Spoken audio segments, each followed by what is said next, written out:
It's Do Time with Pastor Steph.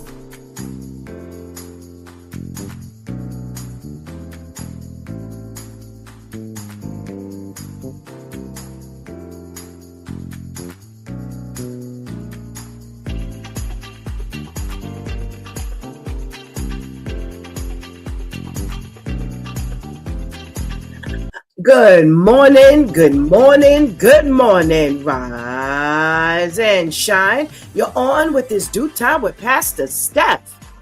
How are you this morning? That's what I like to hear. That's what I like to hear. For this is the day the Lord has made. Let us rejoice and be glad in it. So, where were you yesterday? Yesterday was Wow Wednesday. And we started off with our girlfriend Vivian and her socially conscious segment. Well, the first thing she talked about was the nursing strike here in New York City. Nurses from Mount Sinai, Presbyterian, Montefiore, and maybe even some other places. But up to 15,000 nurses have started the strike. Now, where does that put our hospitals? Well, they are in bad shape, I would like to say, because we're left to the temps. Yes, they do have some temporary nurses standing in place. They've had to postpone some services, some surgeries, and they are seeking better working conditions, fair contracts, better money. Yes, we all looking for better pay. And so are they. Well, the people are crying out aloud. They are very concerned about feeling safe. They say they have been told to leave the hospitals early. And during this busy flu season, we don't need to be short any nurses. So we're going to keep that lifted in prayer because we definitely need our nurses back on the job. Well, the new state audit regarding the homeless situation, yes, the housing situation for the homeless is being audited. Now, they've got 18,000 units. They only audited 75. So let's say that again. 8,000 units. They only audited 75. And they did not do well at all. They found that there was missing safety protection, there was mold, there was rodents, there was some people that had not even qualified for this housing. So already they are not even getting off to a good start. So we got to definitely hope that they are really taking up the mantle properly and getting this homelessness taken care of properly, not just putting people in homes, because if the conditions aren't safe, if they're paying more money than they should to these landlords, yes, that is also an issue. There are landlords that are being paid over market rate for these apartments. So they've got a lot of work to do. Well, the ghost guns are fair. Kathy Hochul, the governor here in New York State, that is her concern, getting those ghost guns off of the streets. Yeah, they say they're scouring the internet because they are getting them built on the internet, ordered on the internet, the whole 9 yards. So let's hope and pray that those ghost guns are off the market. Well, the wow story of the week was about 11-year-old Joshua, a special needs student out in Virginia Beach. Yes, he has been put in, or he was put in an isolated, what they call a makeshift classroom prison. Yes, and his routine response would be to bang his head repeatedly while he was in said room. Well, unfortunately, they had Joshua in that room a little too long, and he ended up passing away from trauma to the head. Yes, and now the family wants answers, and they are talking about suing, of course, Because why was he put in these conditions and left unattended? If you knew that this is what he was going to do, if you knew that this was his normal response, what are you doing? So that's just where we got started yesterday. Go back, watch, or go back and listen. I always like to say, if you can watch, but you can listen, you make sure you check us out on Spreaker.com, Audible.com, Amazon Podcasts, iHeartRadio, Spotify, Apple Podcasts, Apple iTunes, yes, anywhere where you can stream podcasts, we are there most likely. So you can definitely check us out while you're driving and all of that kind of stuff. Well, you can't look, but you can listen. Okay? All right. And I want to remind you to make sure you hit that subscribe button. Make sure you press that notification bell so that each time we load up here on a Closer Walk Christian Media Network, you will be notified. Well, today is Therapeutic Thursday, the day we talk about our health. And if you hang with me in the Due Time crew, we can get that done in any shape, form, or fashion, whether it's your physical health, mental health, emotional health, spiritual health, financial health, whichever way is coming down the pipeline. So if you are checking in, just make sure you hang out with us today, because I'm sure you will enjoy it, and make sure you participate in the chat. Okay? All right. Well, go ahead and get that healthy breakfast. Go ahead and tell somebody, anybody, everybody that it's Due Time with Pastor Steph is on. And whatever you do, don't go anywhere, because we will be right back.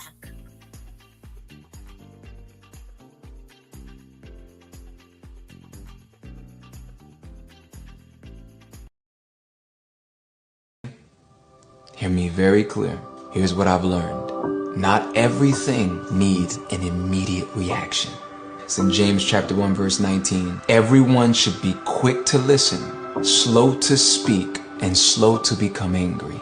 The Bible does not say don't speak. The Bible says be slow to speak. And while you're listening with understanding ears to really perceive and understand the situation, and listening to God. A lot of the stuff, a lot of the problems, a lot of the issues we're running into that's adding more weight and more pressure, unfortunately, to our lives is we are quick to react. The Bible says, listen to those who wait on the Lord, that God will renew their strength. And so here's my encouragement. As you're being slow to speak, as you're being quick to listen, waiting for God, and you're being slow to anger, watch this. Don't allow your mouth to say something you regret, but let your posture be, God, speak to me, so I can just simply respond with worship and not be moved. The Bible says be immovable, be steadfast. This is not the season to be reacting and allowing the enemy to toss you to and fro. Very dangerous. The enemy is using your emotions against you and then causing you to destroy and sabotage everything in your life. Shh. Hear me? Hear me very clear. Here's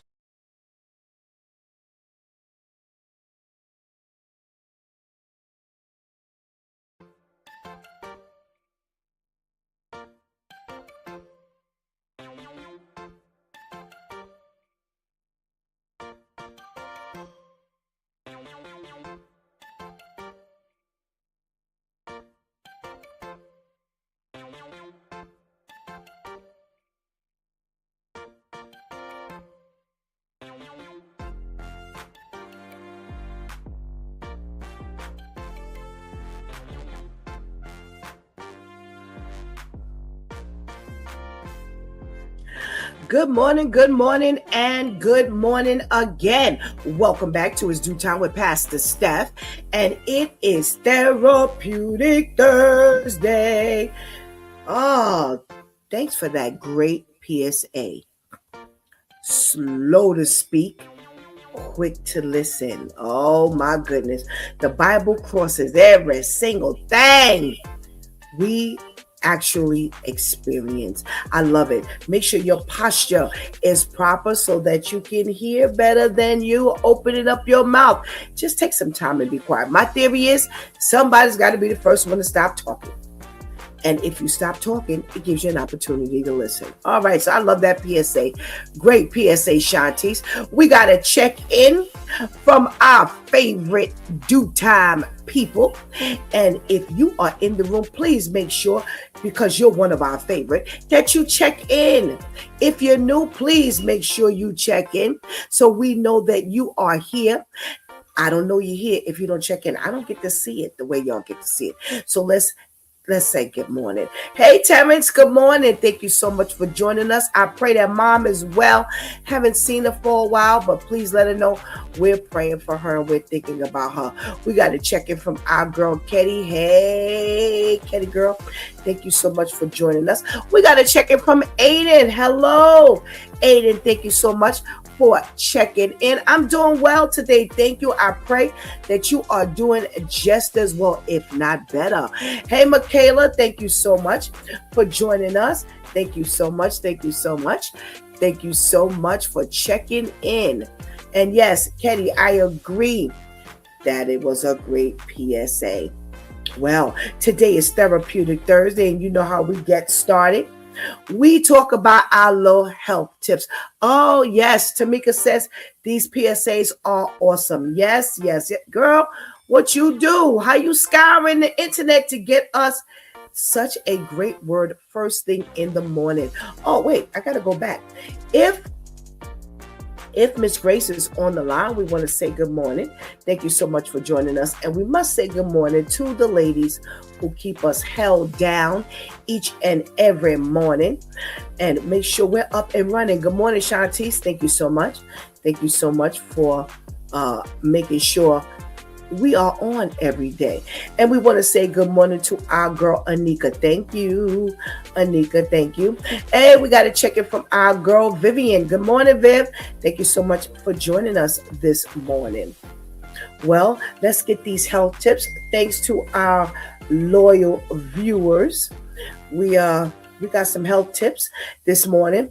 Well, we've got some fruits that naturally boost your liver and kidney detox. There are so many people I'm hearing now are going through some kidney problems. Yes. Well, remember, everything flushes through your kidneys. Everything. When you take that medication, all that alcohol drinking, if that's what's going on, whatever, yes, that stuff flushes through your kidneys, and your kidneys take a hit a lot of times, and we don't realize it. So whether you're taking care of yourself or you're not taking care of yourself, your kidney is functioning all the time. Your liver has a job to do. So we got to make sure we take care of it. They say the liver and kidneys are body's powerful filtration system. I told you, everything flows through. They say they continually work to remove toxins and waste.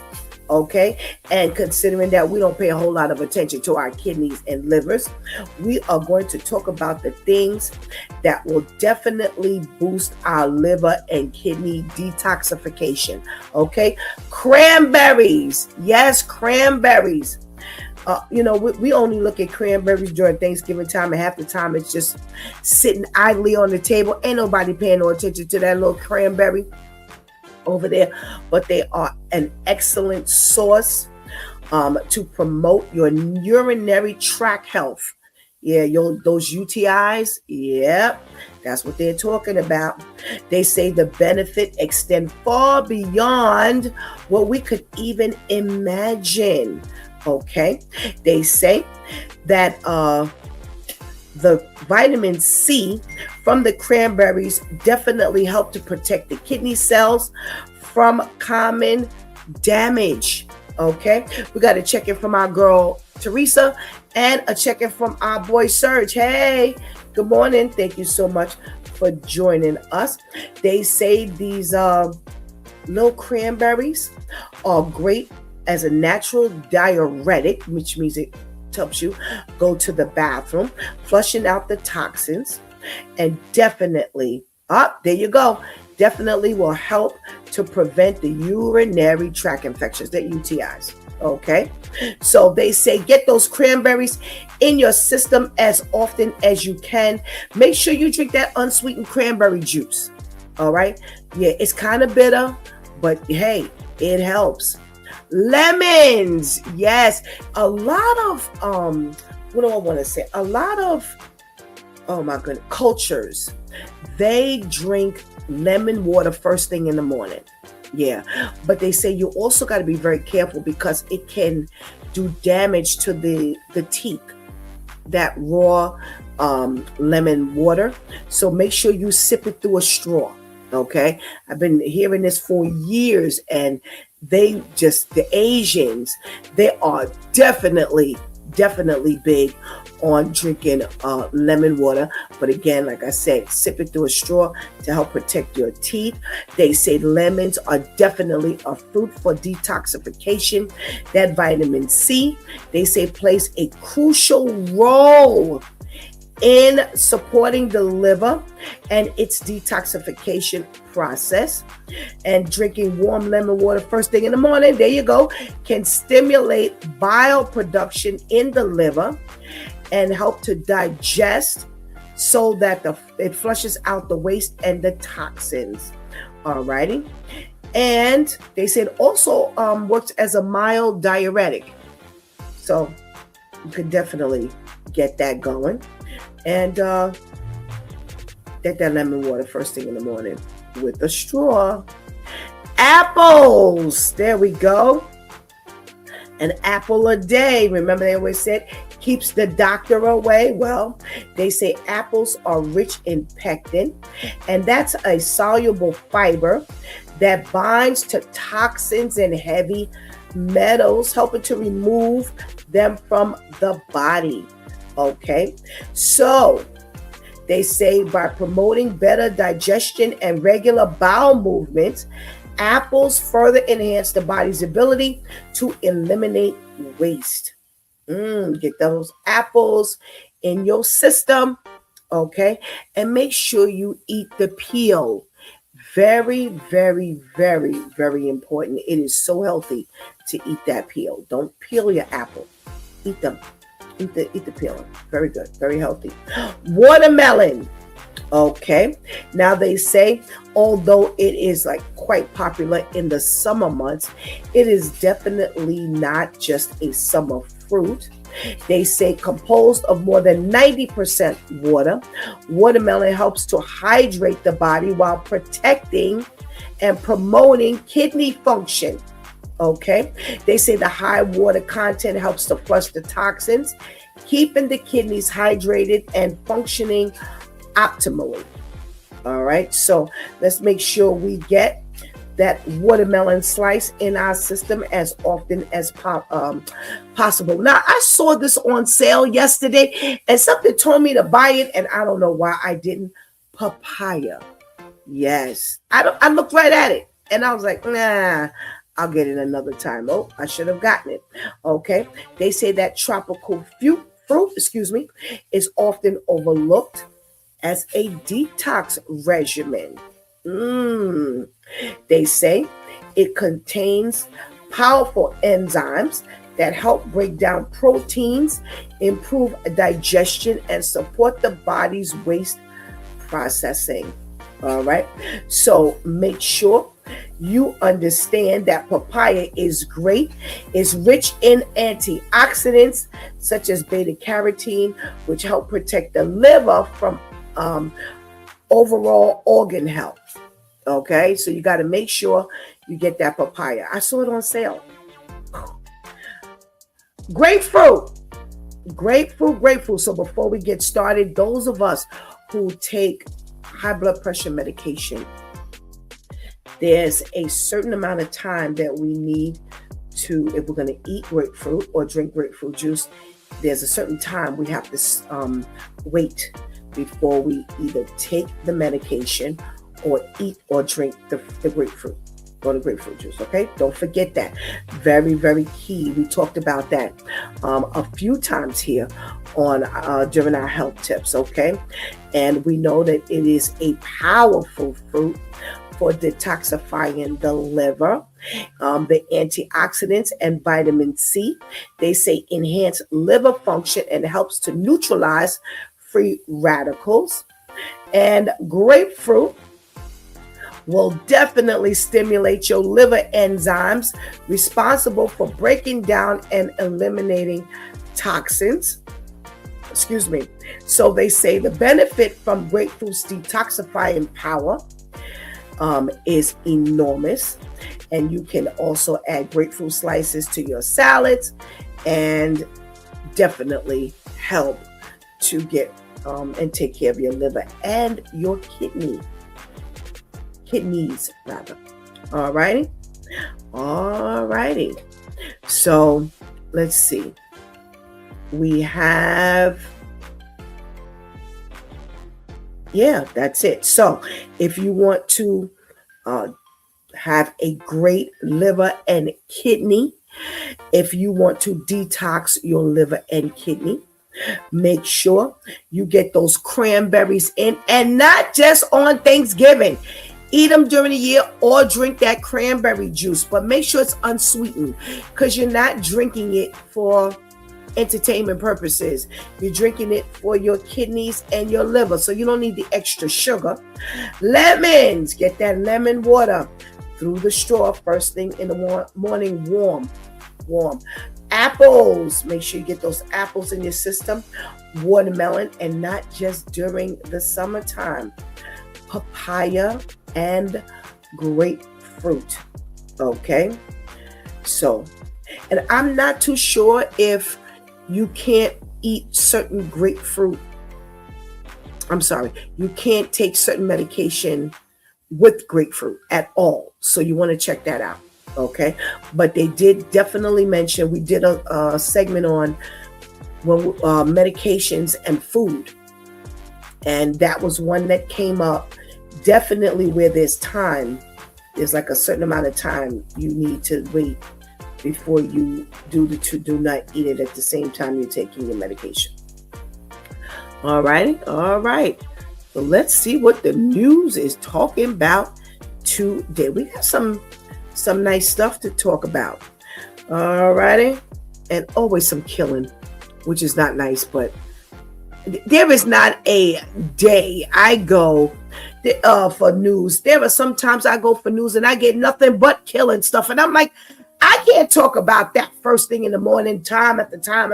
No, we need a little break. So I don't remember exactly what we got, but we do have some good stuff here to talk about today. Here we go. Didn't I say we have some stuff to talk about when it comes to this wife and husband? You know, I don't know what marriages are like these days, because half the time they spend fighting and killing one another. Well, I got a question when it comes to this, but I'll ask it afterwards. So out in Maryland, you have a couple. Now I'm going to start from the middle of the story, because that's where my question starts. Okay. So the couple went out to eat with their 3 children, and after they went to eat, maybe they dropped the kids off. It doesn't quite say that, but I would like to think that they dropped the kids off, because they said that the Woods, that's their names, the couple, the Woods, they then went to a hookah lounge where they had drinks and came home at around 2 a.m. Now, sometime after they went to bed, Travis Wood, the husband, urinated on the floor outside the bathroom. Well, this really annoyed the wife, and she told him that he needed to be out of the house by the weekend. Okay, so there's my question. Y'all went out to eat. When you went out to eat, y'all didn't drop these kids off, I'm assuming, because I'm sure they ain't sitting up in the hookah lounge. So the 2 of y'all go out for drinks at the hookah lounge. Well, you go out to drink at the hookah lounge, and then he comes home and he urinates outside the closet. Well, my question is, he never did this before? He has never, ever, ever did this before.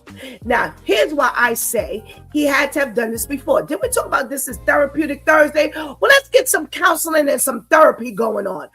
Why?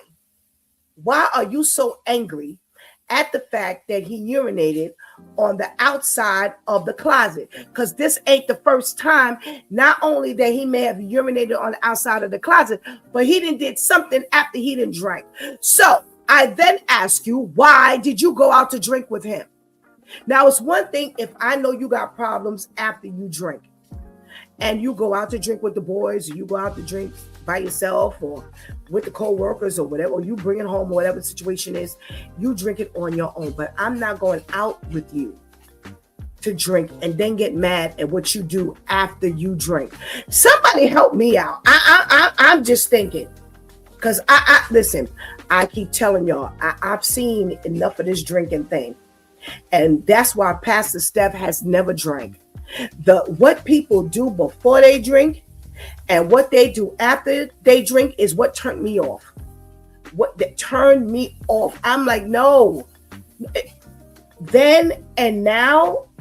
So my question, that's the first thing that came to my mind. Why are you so angry? That means that there is something that he's done before that it's like, okay, I just can't take it anymore.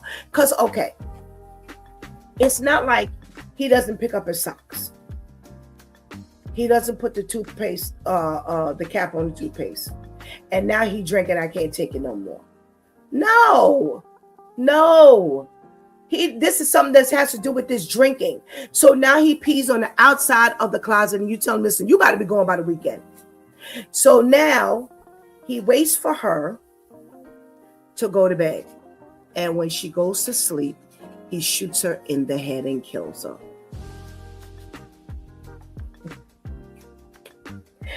Again, this is not the first time.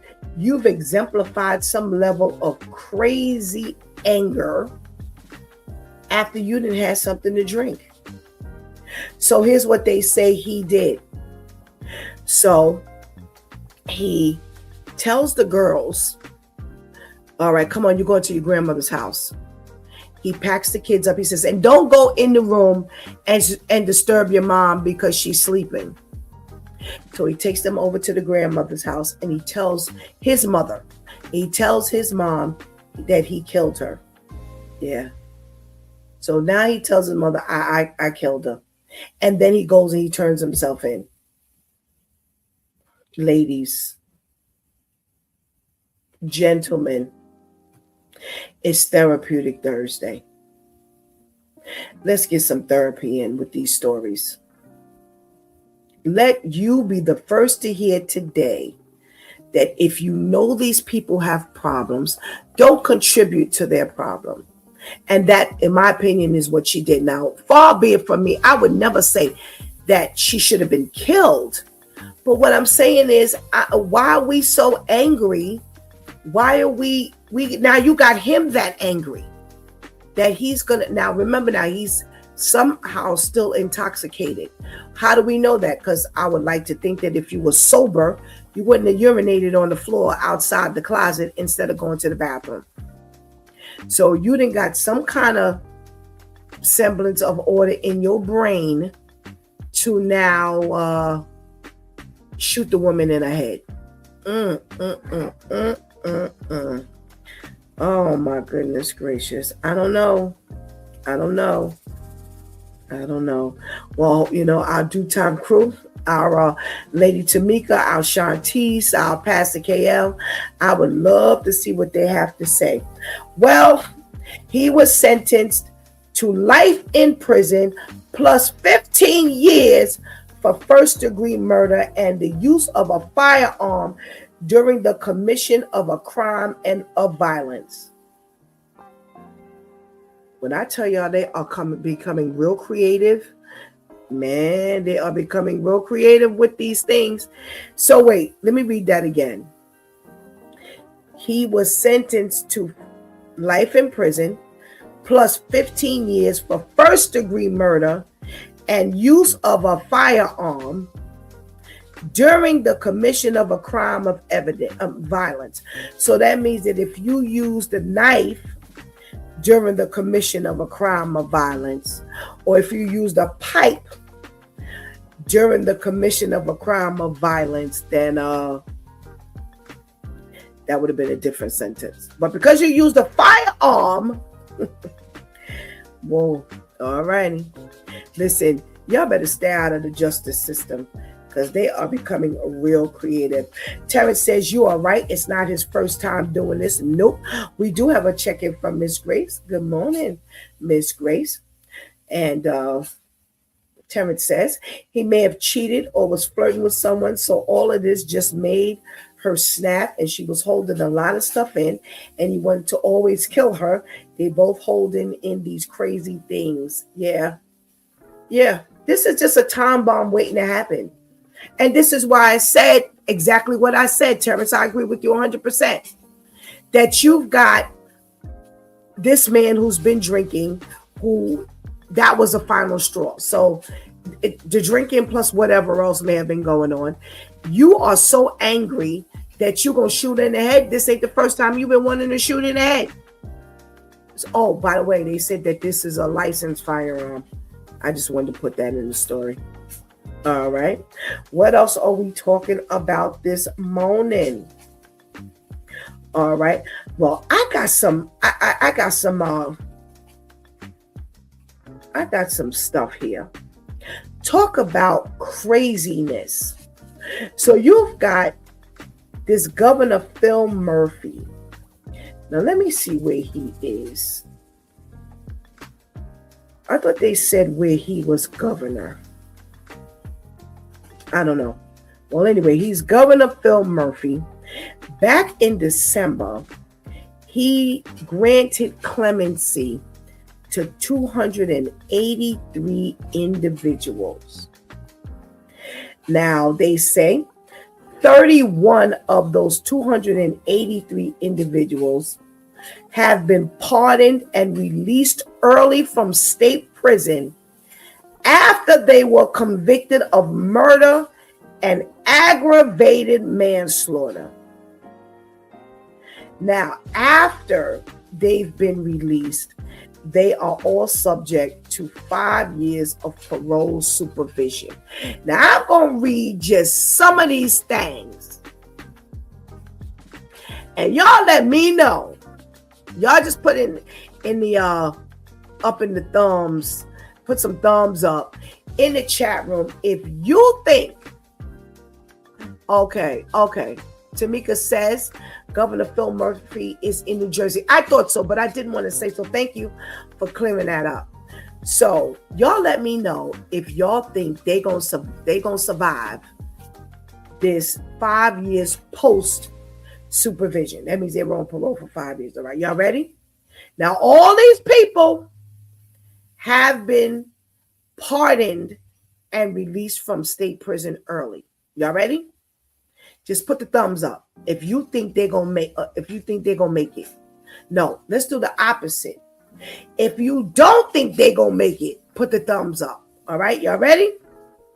All right. Sammy Moore, convicted of felony murder, attempted murder, robbery, 2 counts, and possession of a weapon for an unlawful purpose.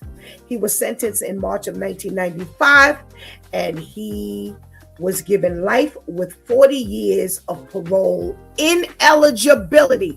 That means that he would have to do them 40 years before he would even be eligible for parole. All right. If you don't think he's going to make it, make sure you put that thumbs up. They've got 5 years, 5 years. They have been pardoned. They have been released from jail. And I want to know if you think that because they said these people got 5 years of parole, if they gonna make it. Hey, I got a check-in from Bethunia. I think that's how you pronounce the name. Good morning. Thank you for joining us. Sean Johnson, convicted of murder and attempted murder, sentenced in 2008 to a minimum of 51 years in prison and was eligible for parole in 2057. Do you think he's going to make it? If you don't, give me some thumbs up. Tian Fletcher, convicted of murder and weapons offenses, sentenced in 1998 to a minimum of 30 years in prison and was eligible for parole in 2027. All of these people were pardoned by Governor Murphy and released early from prison. All right.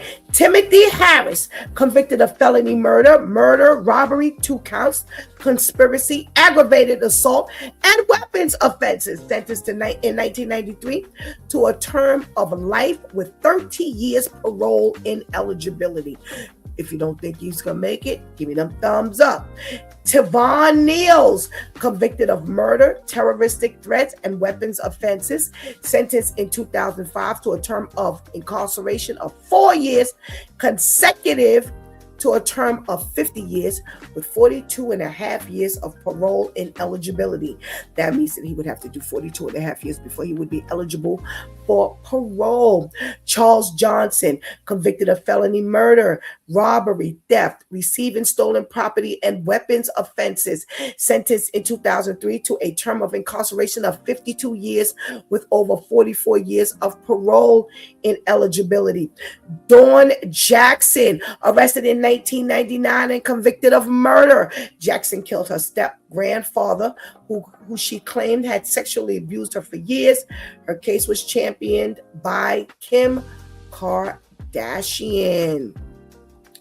Anthony Leahy, convicted of murder, 3 counts, and weapons offenses. He was involved in the fatal stabbing of a 21-year-old Hillsborough man, sentenced in 2001 to a term of incarceration of 30 years. We got a check-in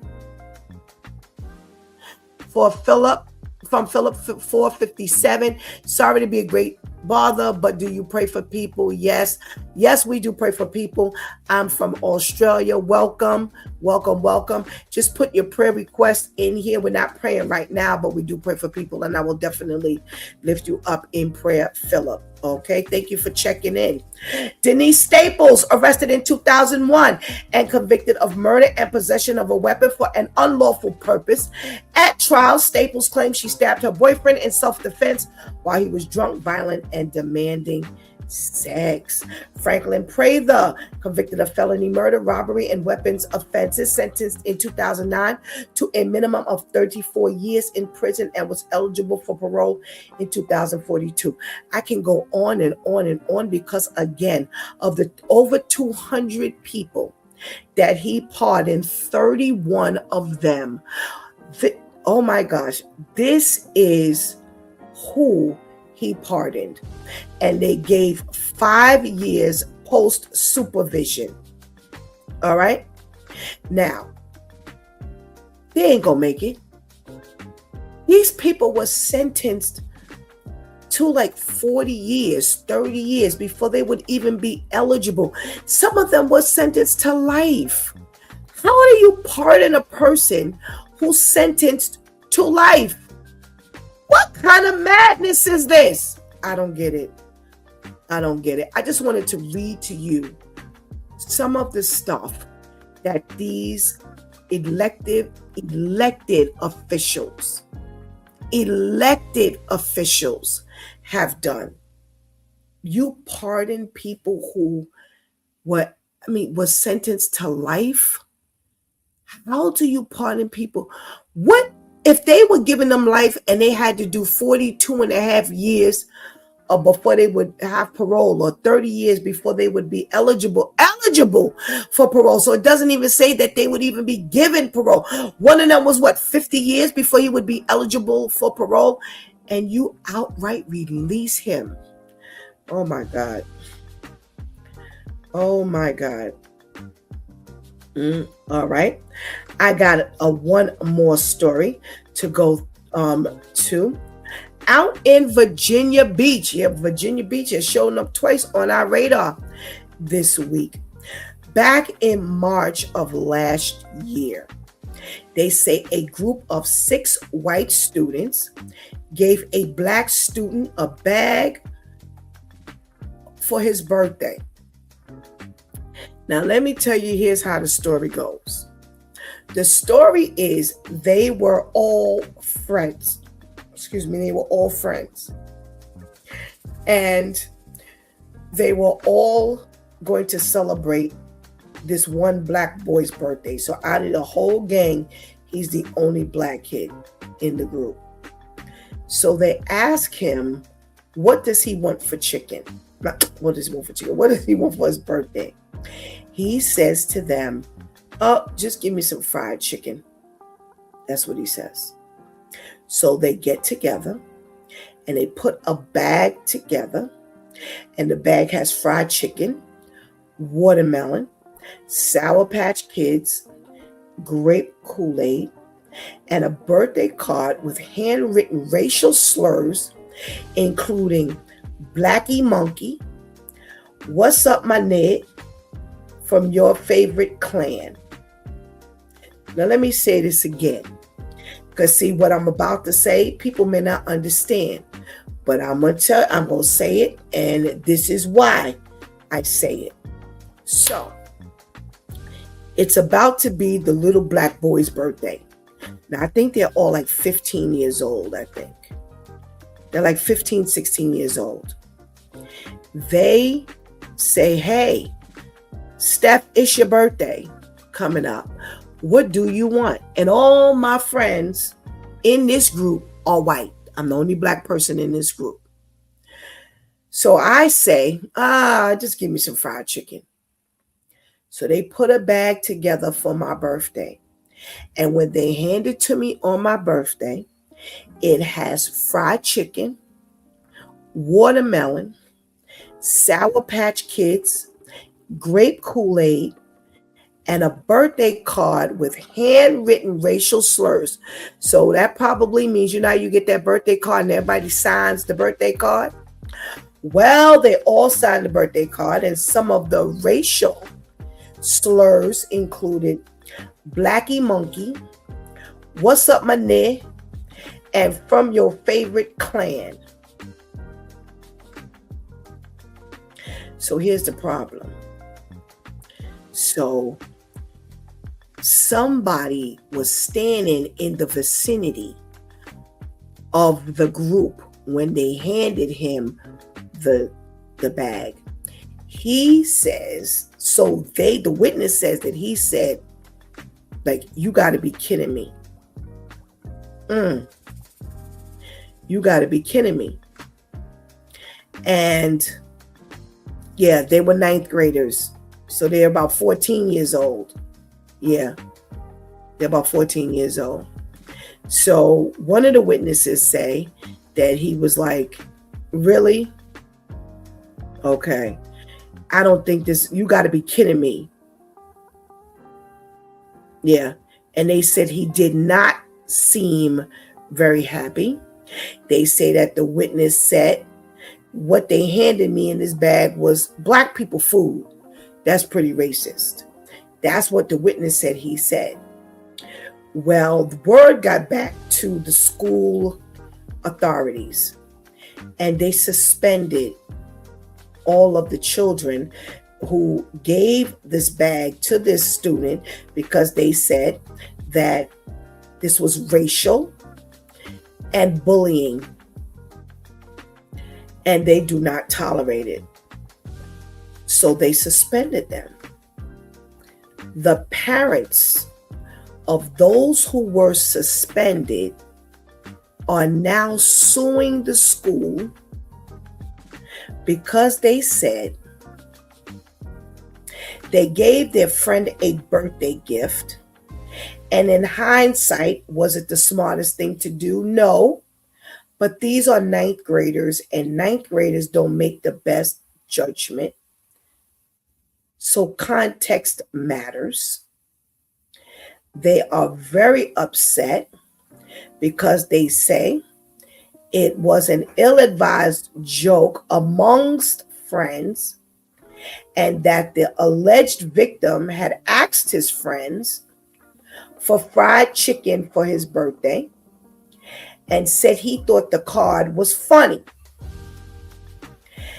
And they don't agree, that he was against This because he understood that they were just playing. Now, they're saying that they shouldn't have been brought out to the town square and castigated in front of the entire community. You don't do that to children. It ruins their lives. That's the stance they're taking. I'm trying to find if there were some other statements and comments, because I remember reading something else. But they're angry because their children have been suspended. This has gotten all the way to the news in Virginia Beach. And now they are really upset because the community leaders have gotten their hands on this. Yeah. All right. Before I go to my due time crew to see how they weigh in, because I ain't saying a word. I ain't saying a word until. All righty.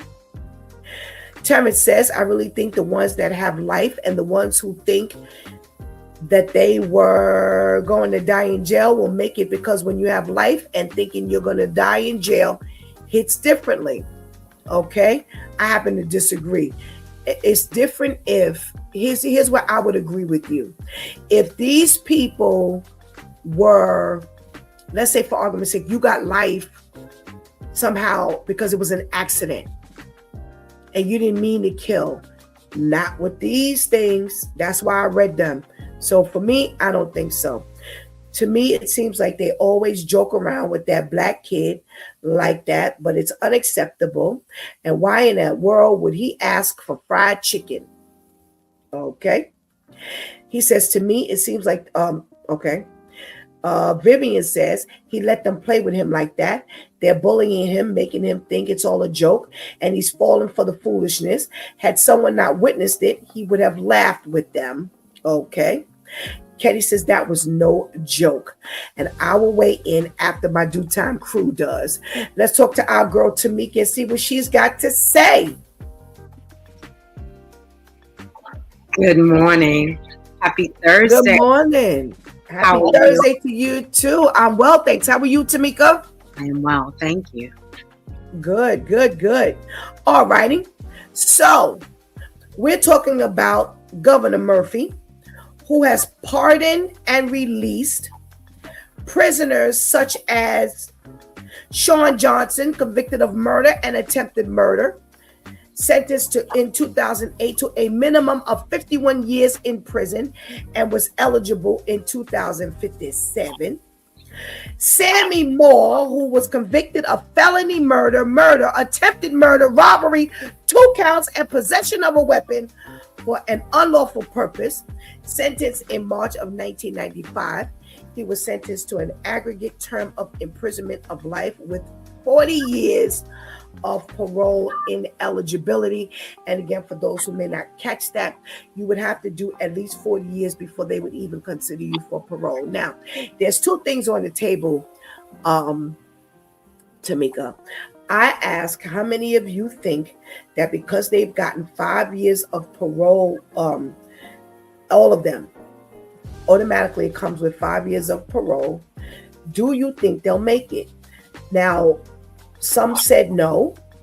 And Terrence says, hey, I got another thought. My thought says, if they were given life, they would more than likely not mess up in the 5 years because they got off. And because they were given that pardon, they wouldn't go back to that crime because they don't want to spend the rest of their life in jail. Now, for me, that makes sense. If we weren't hearing convicted of felony murder, attempted murder, robbery, 2 counts, and possession of a weapon for an unlawful purpose. That was the part that got me too. When you said 2 counts, it's one, the first one you were like 51 years. That's almost as old as I've been on this earth, this planet. And it's not like you were doing something and somebody hit their head and, accident. Oops. Right. You meant to do it. You did it one time and then you did it again. Like, so you didn't, no, and, you risk the chance of recidivism. So we already have an occurrence where this person went back a second time, and like New Jersey is never going to be safe. And I'm like looking, now that I'm thinking about, Al and I are planning on moving into New Jersey. Maybe we're about to think that thing over again and stay right in New York. New York, but in Jersey, oh my goodness. Wow. 200 and some odd people have been released. Okay. And out of the 200 and something people, 31 look like this. Right. 31 look like this. I agree with you. If it were an accident, then maybe, but I'm sorry. I'm not sold on the fact that they coming out and they're going to be the best citizens in society. All right. Let's see what your girl Shantice has got to say about this thing. Good morning, Akusa. Thank you so much for joining us this morning. Good morning, Shantice. Good morning. How are you, ladies? I am well, thank you. I'm well. How are you? I'm fine, thank you. Good. All right. We got two possibilities on the table. I ask, after reading the convictions and the sentencing, do you think these people would make it those 5 years of parole? And Terrence says, hey, you know what? Some people would rethink this thing. If they did get life and he pardoned them, they probably wouldn't do it anymore because see, now they got their freedom. After hearing, convicted of felony murder, robbery, 2 counts, conspiracy of aggravated assault, and weapons offenses, sentenced in 1993 to a term of incarceration of life with 30 years parole ineligibility, which means that he would have to do 30 years of sentencing before he would be eligible for parole. The next one, Tavon Niels, convicted of murder, terroristic threats, and weapons offenses, sentenced in 2005 to a term of incarceration of 4 years, consecutive to a term of 50 years with 42 and a half years of parole ineligibility, which means you would have to do 42 and a half years of time before you were eligible for parole.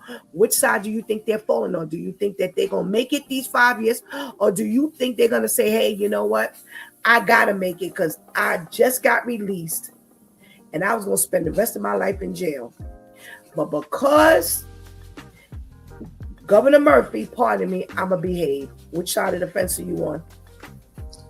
They're going to be on the side of the fence. If anyone ever saw the movie Life with Martin and Eddie Murphy, and Can't Get Right was about to be released the next day, but he ran past the border that they said if you run past this, they're gonna shoot and kill you.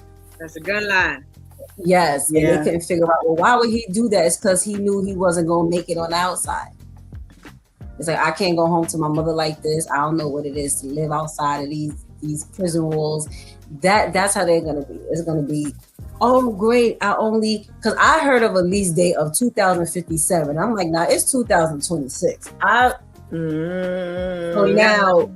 So now you walk in the streets when you were supposed to be outside and see the calendar say January 15th, 2057, but it's January 15th, 2026.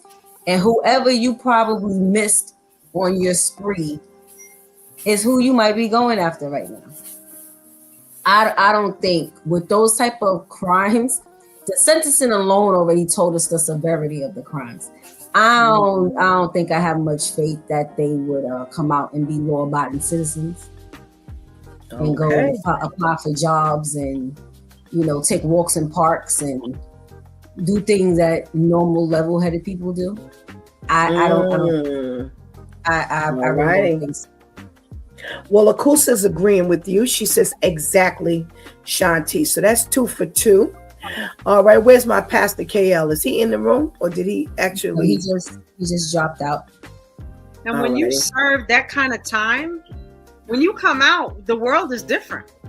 You know, it's hard to find a job. You're trying to adapt to life. You got to start all over from scratch, and then you get out there and you're supposed to be a regular law. Okay. Not only that, what I said, that's in Jersey. That's only a hop, skip, and a jump from New York City. I know it. That governor needs to push that. They need to build a wall. If you think they're gonna stay in Jersey, wrong. Right. We don't want them coming over what is it, the Hudson or through the Turnpike or however they would get to New York City. No, thank you. You stay over there. Okay. All right. Let's see if Pastor KL is ready. No. Did he drop out again? Yeah, he's having some difficulty. Let me read another one. Charles Johnson, convicted of felony murder, robbery, theft, receiving stolen property, and weapons offenses, sentenced in 2003 to a term of incarceration of 52 years with over 44 years of parole ineligibility. We got Anthony Leahy, convicted of murder, 3 counts, and weapons offenses. He was involved in the fatal stabbing of a 21-year-old Hillsborough man, sentenced in 2001 to a term of incarceration of 30 years. Let me get a couple of other ones. We got Jermaine Williams, convicted of felony murder, conspiracy, robbery, reckless manslaughter, and weapons offenses, sentenced in 2002 to a minimum of 30 years in prison and was eligible for parole in 2032. Okay, I'm sorry. Let me repeat. Convicted of felony murder, conspiracy, robbery, reckless manslaughter, and weapons offenses. You gonna make it for 5 years. You've been in jail for 2002? You've been in jail for 23 years. Been in jail for 23 years. But you gonna come out and make it for 5 minutes? Where's Pastor KL? Let's see what he's got to say. Good morning, Pastor KL.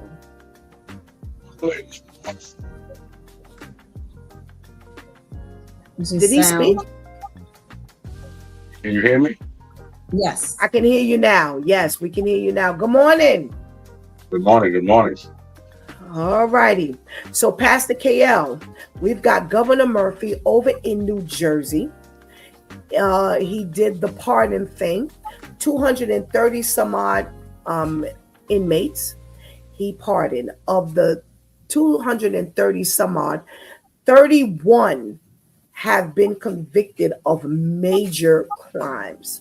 My initial question was, do you think that all of them, they come out and they automatically get 5 years post supervision? And my question is, after hearing what they went in jail for, how they were sentenced, how much time they've already spent, do you think they'll make it to 5 years? So I'm going to read a couple more. Franklin Prather, convicted of felony murder, robbery, and weapons offenses, sentenced in 2009 to a minimum of 34 years in prison and was eligible for parole in 2042. John Florence, convicted of felony murder, aggravated assault, reckless manslaughter, conspiracy, robbery, 4 counts, and 2 counts each of receiving stolen property, possession of a weapon for an unlawful purpose, and unlawful possession of a weapon, sentenced in 1994 to a minimum of 30 years in prison and was eligible for parole in 2033. After hearing these things, do you think they'll make it to 5 years? Why or why not? Well, definitely not. First of all, when I'm hearing you got sentenced in 94, all that stuff you just did just for 30 years? Just for 30 years? And all that stuff? No, it's still in you. You know, depending on when they went in, that stuff is still in you. You have not been rehabilitated. You know, you're not sorry. You're sorry because you got caught. You're sorry because I'm in here. So you're being nice so that you can get out. And I'm sure there's 1 or 2 people that you missed So you going back for them too? They not gonna last 5 years. They're not gonna last 5 years. Okay. Stay in Jersey.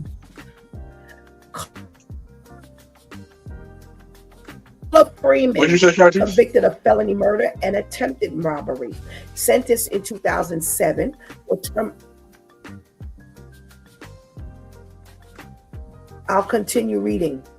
Convicted of felony murder and attempted robbery, sentenced in 2007 to a term of incarceration of 30 years with 30 years parole ineligibility. She admitted to luring a man to rob him, and he was stabbed 24 times. Lamar Alford, convicted of felony murder, conspiracy, robbery, and weapons charges.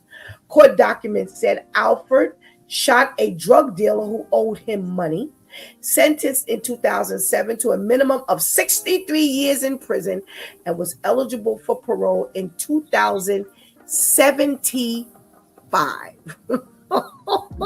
There are no more drug dealers out here to rob, and no more drug dealers gonna owe you money. Oh my God! 2075 is 2026. He was sentenced to a minimum of 63 years, and you let him out. So how did his family feel hearing? Oh my God. These are the people who he pardoned. That's why I just had to keep reading. Hey, we got to check in from Miss Herlima. Good morning. Thank you so much for joining us. Miss Herlima says, and they are all going to be ICE agents. Oh, you know what, Miss Herlima? What's the percentage of us getting pardoned, though? That's what I like to know. And maybe that's we could have been sentenced for 30 days and we would have got time added. Right. That would have been our gift. We would have got time added while they. My question is, how do the families feel about hearing that you releasing the people who done killed their loved ones? Here, you got this woman who they say she admitted to luring a man to rob him and was stabbed 24 times, and you let her walk. Right. You let her walk. You pardon her. Based on what?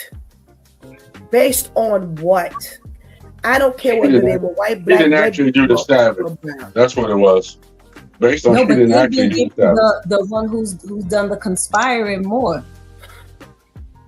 They've been giving them more of the time, because if it wasn't for them putting the plan together, the crime would have never been executed. 30 years, and she wasn't eligible for parole until 30 years. But you now gave her parole from 2007 up until 2024. So in 2025, she walks. These people are not going to make it. I am not sold that they're going to make it. These are some very heinous crimes. These are intentional. These are deliberate. They're not going to make it. I would never be sold that they're going to make it. Mr. Lima says they want to start a civil war, and some of these families are going to retaliate. Yes. This ain't going to go well. 31 people that look like this. And can I tell you, every single one of them are black. No surprise. Every single one of them are black. No, here's where my thought goes. Let all the black people out who you know are going to draw attention to the cops and let them kill them. Let them kill them. It's a setup. Not only that, let them come to our neighborhood so they can kill us. They don't want us here anyway. So, release them so that when they get into the black neighborhood, it's less of them that we got to deal with anyway. Yep. Self-destruction. Listen to this. Malika Jones, convicted of aggravated manslaughter and possession of a weapon for an unlawful purpose, sentenced in 2024 to a minimum of 8 years in prison, and was eligible for parole in 2032. Prosecutors said Jones, a then 22-year-old Bernard College student, stabbed her mother to death at their Rahway home in 2020. She was just sentenced in 24, and he paroled her in 2024. He pardoned her in 2024. Lord have mercy. You knew she was Malika Jones. Yeah, Malika Jones. Out. Myrna Diaz, arrested in 2006 and convicted of murder, robbery, burglary, credit card theft, and weapons offenses. Diaz was convicted for her role in the horrific beating death of her boyfriend, who had been tied up and left for dead at his mechanic shop. They are releasing these people so that they can be killed. They can be killed. Well, like Lady All Tamika right. said, so you can go kill because you help set someone else up and they end up dying. Yeah. You know how to make friends, so now you come out and now you know how to be a peacemaker and how to make friends. No.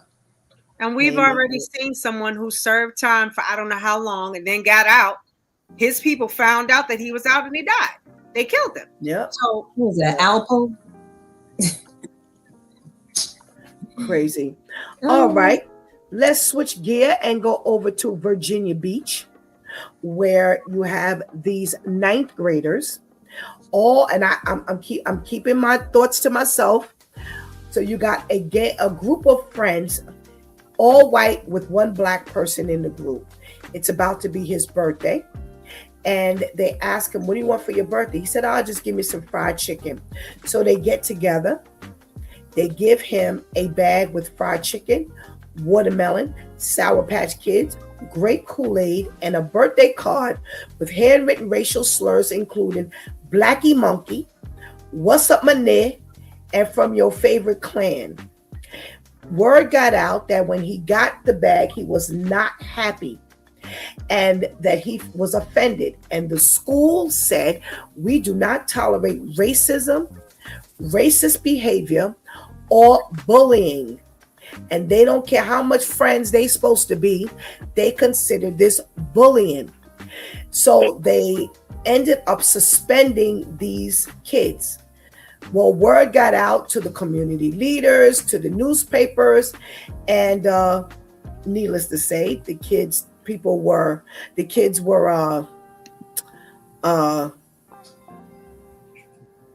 talked about. So the parents are saying, and the attorney, they gave their friend a birthday gift, and in hindsight, was it the smartest thing to do? No, but these are 9th graders, and 9th graders don't make the best judgment. So context matters. They are upset, the parents are upset and are suing. The white parents are suing because they say, "Hey, y'all are branding our kids and y'all are making them look bad. And they are not the people who you say they are." We're going to give this to you first, Tamika. just don't understand this foolishness. Time and time again, when it's, the other side of the fence doing stuff to us, we're supposed to excuse, this type of behavior, and, okay, fine. You said, just give me, some fried chicken. Okay, that's nice. But all of those different things, watermelon, and all of the other products. Grape Kool-Aid. Yeah, grape Kool-Aid. I remember back in the day, that's what they said that we drink. I don't really care particularly for grape Kool-Aid. We got black people that don't really like chicken. Everybody doesn't like chicken. And for you to do that, and then from your favorite clan, is it C for clan or K for clan? Not really sure. Even K. It's K. K. See, that's what I wanted to know. So you clearly, this wasn't an accident, because sometimes you can say clan, my people, but no, you use the K. So that made it very, very clear. What's up, my Nick? You and I don't talk like that. Why did you think that was okay? So you clearly intentionally meant to do this. This wasn't an accident, you know. And then when, you know, it's found out at the school, now you want to sue because your child was a part of this foolishness and fiasco. And I'm just so tired of these things being excused. Now, if it was the other table, if it was on the other side of the fence, not only would he be suspended, he would be completely expelled from school for something like that. You know, and it just makes me, it annoys me to the degree that I can't even, I'm at the highest pisticity because y'all just keep excusing this foolishness. We got a check-in from Adele. Good morning, Adele. Thank you so much for joining us. Shantice, they say that the parents say the fact of the matter is after we spoke to everybody, the group contend that they were all friends consisting of various races, that the incident was a joke towards a close friend, and the gift recipient received the gift as a joke and a friendly gift. How y'all know? No, no. They said after they spoke to all the parties, this is what was said. How you know? I could tell you anything. I could tell you what sounds good so I can get up out of this. But that don't mean that that's what my intention. Listen, I worked at one of the restaurants I had longevity in was predominantly white. It was about a total of 8, maybe 10 of us. And I wasn't cool with everybody there. And everybody there knew I did not like them. And I was really fine with that. And there were a few on that side of the fence that I was really, really cool with, including managers and my peers that I was really cool with. And sometimes, you know, everyone knew how much I love buffalo wings. And sometimes they would tease me about that. And sometimes I understood that they would tease me about that because I was Black. But we had that relationship. Now, could they have gotten beside themselves? They didn't. But was there room for them to get beside themselves if they ever did? Yeah, and most likely I would have checked them. But that's the type of relationship that we had. It sounded like they say these things to each other, but this particular time they just took a little overboard with including the watermelon and the Kool-Aid. But it didn't really hit him as like, I want to hit y'all. But y'all might be taking this a little too far, especially on my birthday. I just said I want some fried chicken. Here y'all go. And now that someone else has come and made this a big deal and has gotten back to the powers that be at the school, and they feel like, well, if we don't do anything about it, and if someone else found out that we knew and we didn't do anything about it, now we have to take action. At the end of the day, whether we were cool like this or not, unfortunately, we have to do something to teach you that this is not okay. To teach you that it's not okay. The Black kid has to understand too. Listen, joking, and Kitty says this all the time, and she never said it to the kids. Joking is relative. You can't dictate to the extent that someone jokes. So you want to have to understand that if you allow this type of relationship, there may be those times, or there are going to be those times when it gets a little further than what it normally is. You're used to these jokes on level 9. They took it to level 19 for your birthday. Happy birthday to you. Okay? But either way, those kids still have to understand that this isn't okay and you cannot do that. And a lot of times these friends don't let you know how they really feel. And these parents need to shut up because, again, instead of you talking to your children and helping them to understand what they did, whether it was their intention or not, you're being the typical parents on that, especially on that side of the fence, that's trying to get them out of it, which will then help them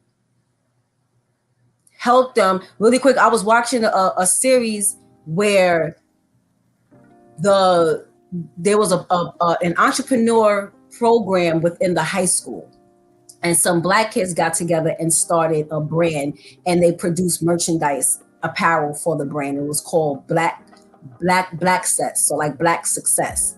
And it was senior prank day. And then they had some white kids come with white success t-shirts. So theirs were white and the original brand was black. and one of them in the group was really cool with the black kids. So the black kids says to the one that they were really cool with, like, yo, that's not a joke. Like, we understand the senior prank day, but no. So he said, okay, I'm sorry, we didn't mean to offend. So they all took off their hoodies with the exception of one. And he was really standing there with the attitude, like, I don't understand why I can't wear this. Like, they can have black success, but why can't we walk around with white success? And they were like, are you kidding me? Like what's going on? See, you have to, everyone has to understand what's being done. But these parents who keep trying to get their kids out of having to pay in any way, these are the ones that get sentenced to 2057 and then get pardoned.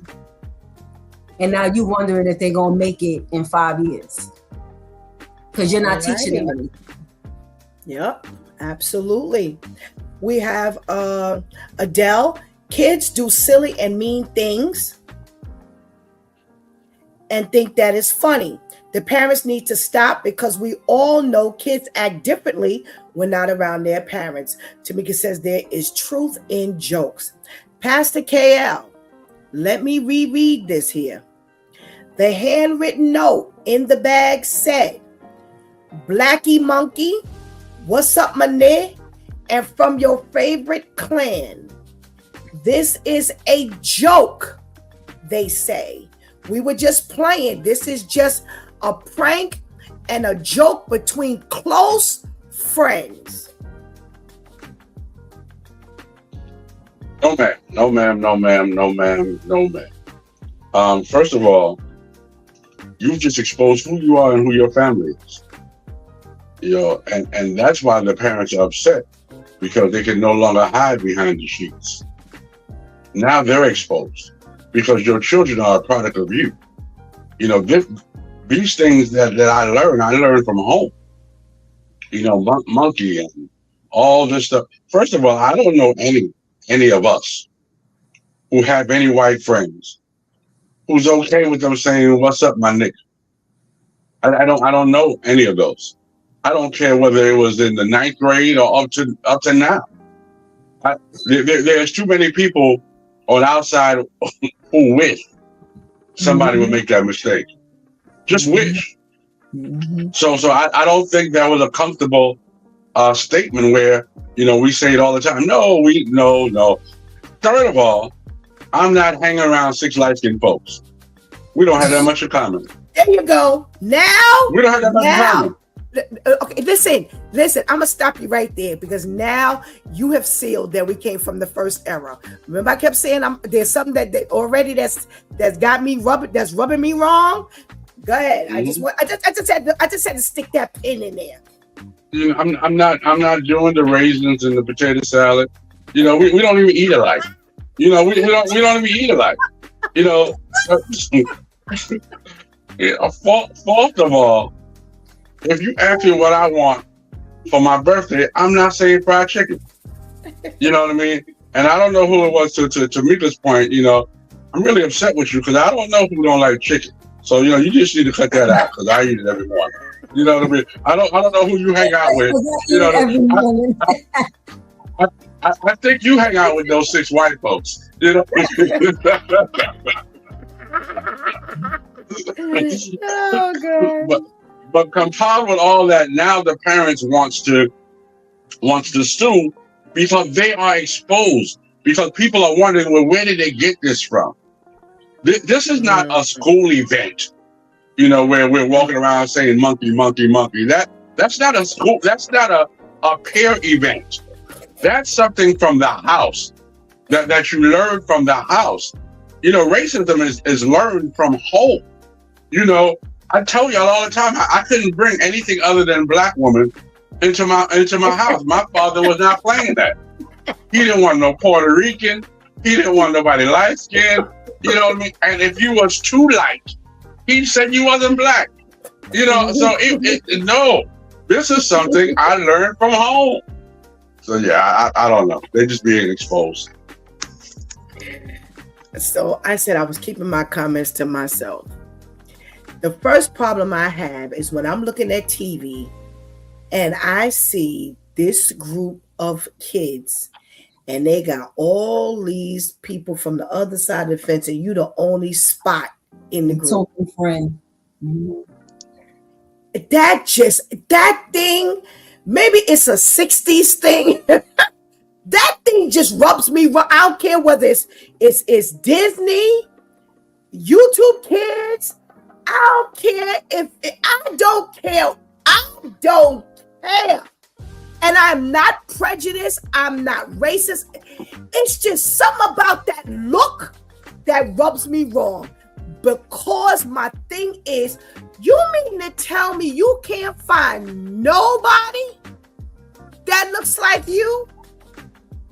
You can now, you know, people always say to prove that they're not racist, they always say, I got white friends, I got black friends. I got 3 black friends. Okay.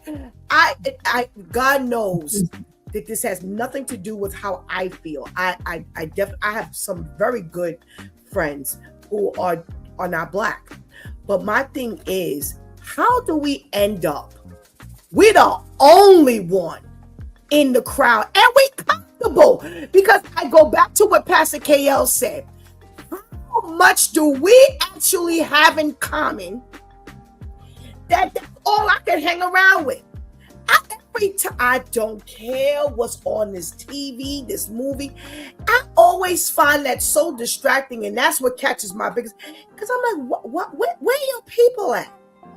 Where your parents? Did they only bring you up around white people because they feel that, you got to hang around these because this is help you look better or feel better? Or, no. How much do you have in common with them that you can't hang out with anybody black?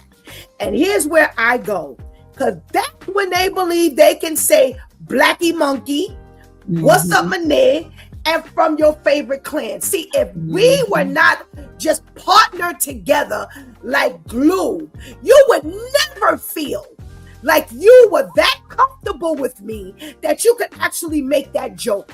And for anybody, whether it's parents, attorneys, neighbors, churchgoers, from your favorite clan. They've said those things before. That's why I go. I started with, this is your people. Because let's say this. When we're hanging around one another, so for argument's sake, when I'm talking to Pastor KL, I can say certain things because he'll understand what I'm saying. If it's an old joke from our era, if it's a new joke about the millennials or the disease or the alphas, I can make that joke because he understands that joke. I hang around Al and Ainsley and Pastor Jeff, and because when we're not on the air, they are Ainsley, Ames, Al, Kel, and Jeff. That's who we are when we're not on this broadcast. Tamika. The only one I call Miss Willie is Miss Willie because Miss Willie is older, and that's a respect thing. I don't say, hey, what's up, Willie? No, that we ain't doing that. But all my peers, we on a first name basis, and if we cut jokes that we understand. This is not new. And when you said, hey, bring me some chicken, bring me some fried chicken, you knew how you were putting that joke across, and they knew what they could do. And they expected you to take it as a joke. Now, whether you took it as a joke or not is something different, because the witness says that when they saw, as a bystander, when they saw him open up the bag, he was not happy, and he made a comment expressing that he wasn't happy. So y'all didn't push this joke too far, but you helped them push the joke because you're the only one sitting up in this group, happy, proud, playing around, joking, and you helped them believe that they could joke with you like this. This is what happens when you hang with people that you ain't got nothing in common with. That's why I brought up, I don't care when I see this on a TV movie, where your people? How is this your only crowd? What do y'all have in common so much that you can't find nobody else that looks like you? And I would say the same thing if it were vice versa. Well, why? You got all black people and you white. Most times when that happens, it's a white person trying to be black that hangs with all the black kids. That's like a Tommy with Gold and Canaan. Mm-hmm. And when you look at Tommy acted black. And we're talking about power, for those of you who don't know. Tommy, you would never know. If your back was turned, you would never know Tommy was white. Because he hung around black people, and that's what he wanted to be. He wanted to be. They even showed a picture of when they were supposed to be kids of Tommy with cornrows going back. Yes. And they were kids. That's because that's what he did. He hung out with people. He was trying to be black. So listen, that's what this whole thing is about. And now I agree with Pastor KL. The parents are upset because now everybody exposed. Because how in the world y'all got this far? Unless it came from your home. And again, do not think that Pastor Steph is saying that we shouldn't, be friends with people. I have no problem with that. But I do have a problem with kids. And this is your makeup. Because my question is, where's your identity? Because this is what their identity is. Oh, this just shows that this is what their identity is. Mm-hmm. Their identity is Blackie Monkey. I am cool with K.O., Ainsley, Al, and Jeff, and I would never say to them, Blackie Monkey. I would never say that to them because I understand what that means to people in our era. Maybe y'all younger people might say that to one another and y'all joke, but I wouldn't joke like that with them because I understand on this side. This is what that's the point I'm trying to make. Mm-hmm. We know us. We know what barriers to cross, and we know what barriers not to cross. Mm-hmm. But yet, when you infuse yourself like this, you open yourself up to this. Mm-hmm. You sure ain't up in that group talking about, hey, my clan. You ain't up in there saying that. You ain't up in there saying, hey, crackers. Hey, honkies. You ain't saying that.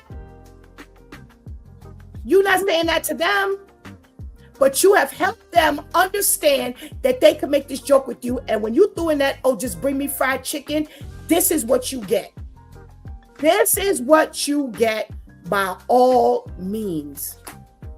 Yo, that thing there, when I read that, I'm like, okay, well, what did you expect? You hang out as Pastor Gail says, you the raisin in the potato salad. Yo, you stupid. Y'all think that this is nothing. And this is what happens. And this is what I want to touch on.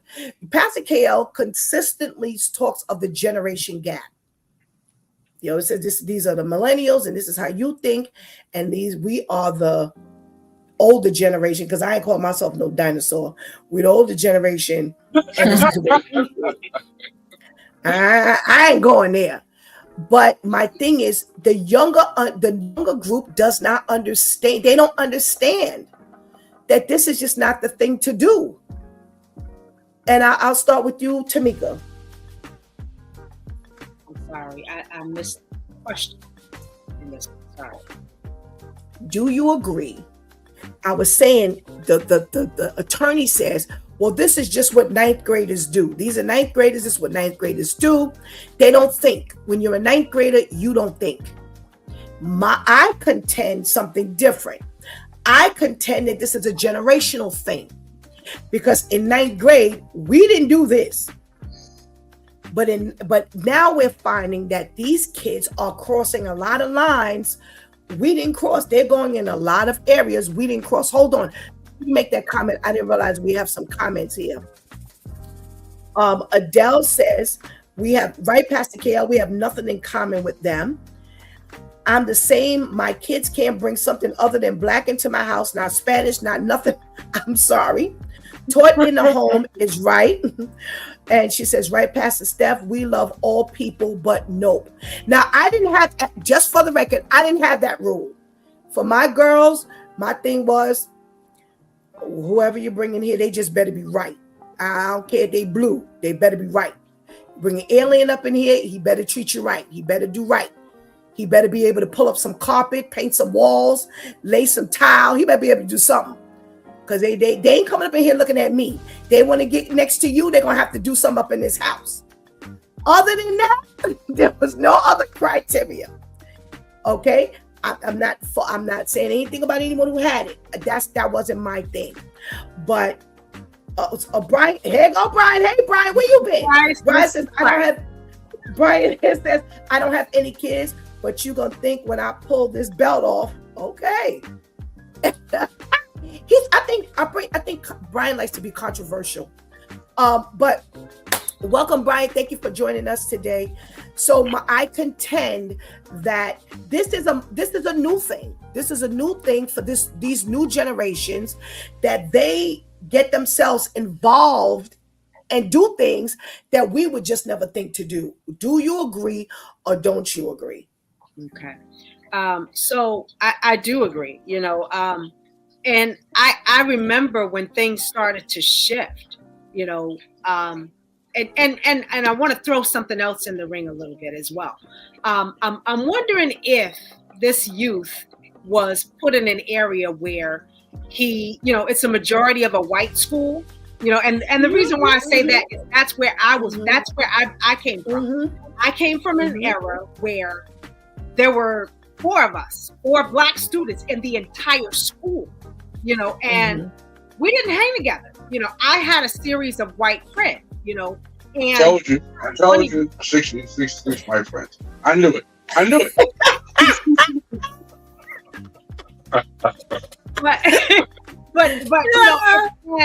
it wasn't until I went from 1st to 8th grade in this one school, but it wasn't until 8th grade when I actually woke up, and started to see, there's a difference. But even at that time, there were things that you couldn't say. There were things that you couldn't do. There were even body movements that you couldn't do. You couldn't sit at a table and do that because I automatically knew that you could mess with people.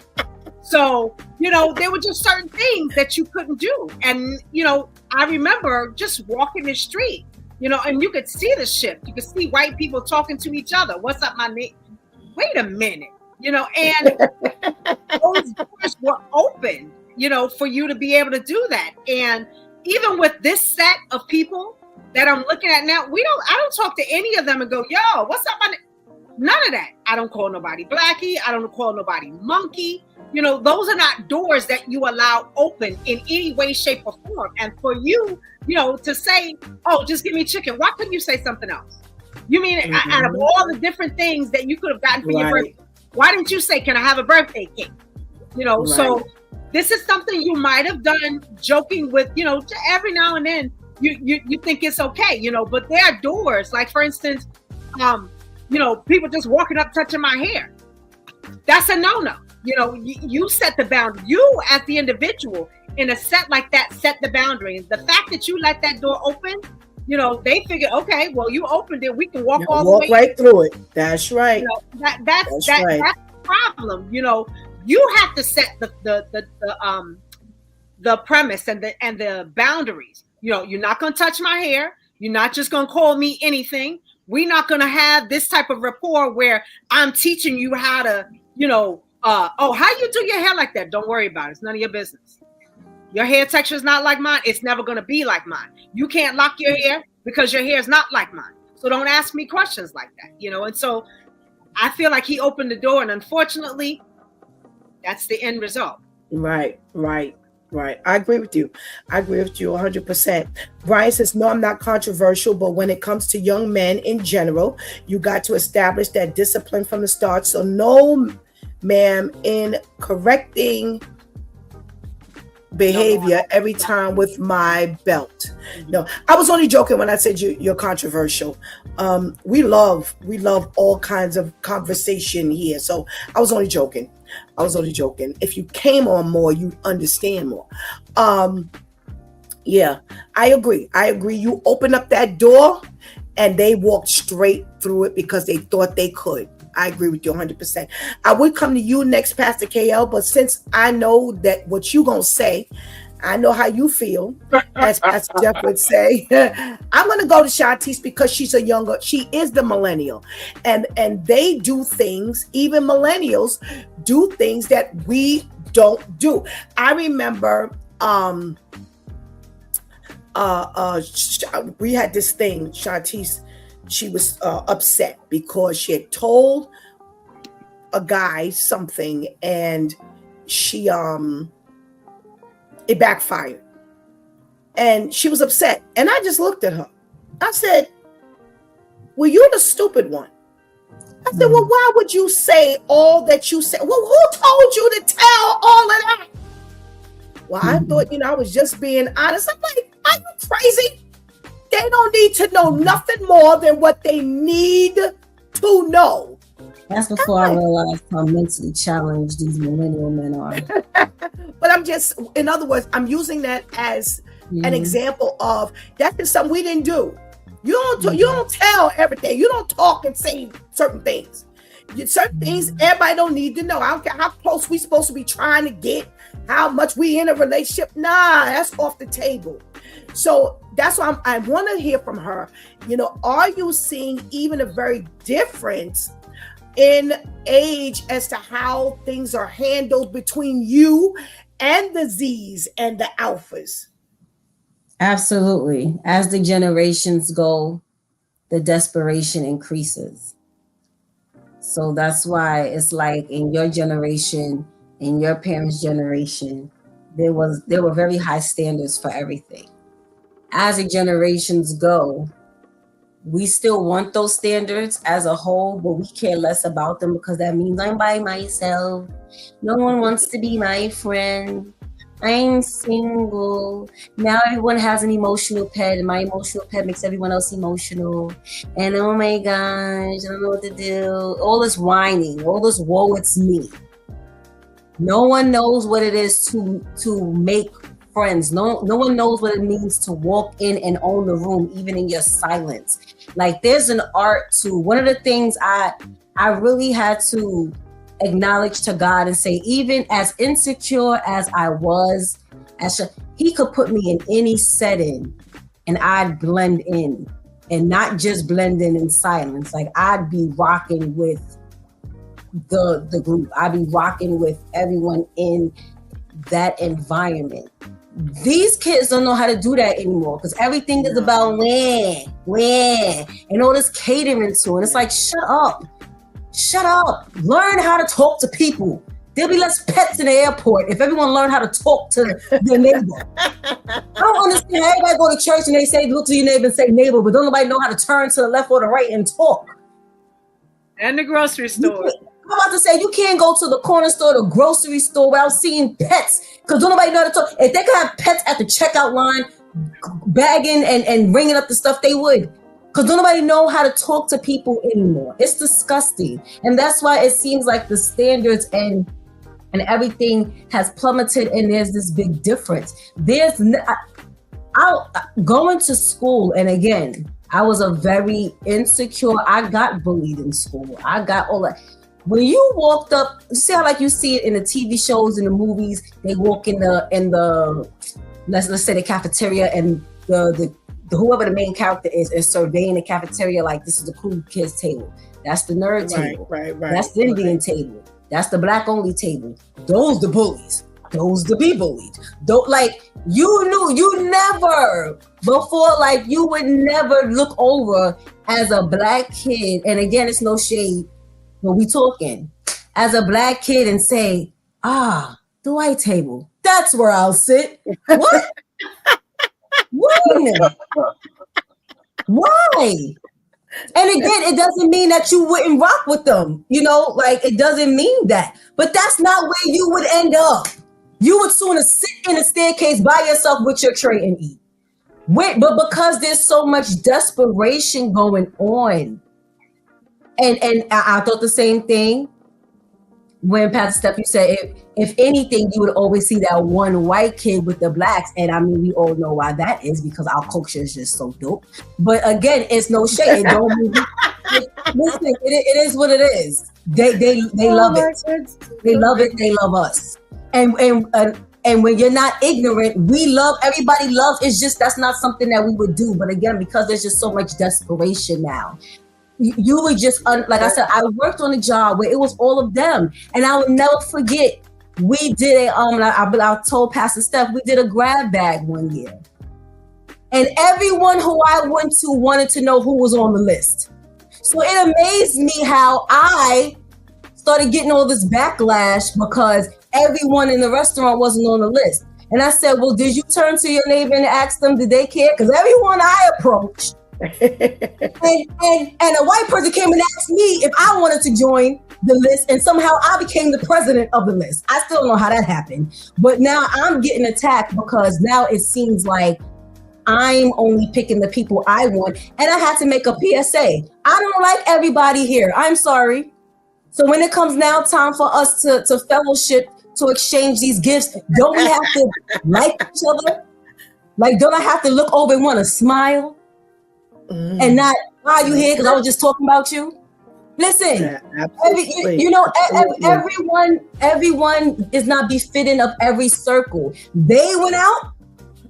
When it was time to close up, they went out. We went out. Some of us will end up at Fridays. Others will end up at hooligans. It was what it was. We don't mesh like that. And if it was only two of us at Fridays and everybody else was at hooligans, the two was fine because the two was content with who they genuinely wanted to be around. But we have to teach these kids to stop being so desperate. And that's why you're seeing all of this flocking to like this, because no one is grooming these kids on how to be a proper people person. All righty. All right. Brian says, see, it starts with the household and environment they grew up in, but it's not an excuse. All right. So Tamika walked right into what we know exists. You know, when you are around that, you gravitate to that. So a set of parents who purposely move, let's say, into a white neighborhood, their children are going to go to all white schools. There's going to be very few of them. So let's talk about even the elite, those who got money, you know, or those who move into the towns. You know, this is what it is. So therefore, you may end up the minority, and that would be your group because it's a minority. And I don't think I'm unmindful of that. However, it's got to be some kind of balance because, and I'll let you finish this sentence, Pastor KL, agree or don't agree. You can go the opposite way or you can go in that direction. I definitely agree. I mean, yeah, you gravitate to your surroundings, but before you get there, you've been somewhere. You know, a lot of times, you know, people they outgrow the projects and they move to better neighborhoods.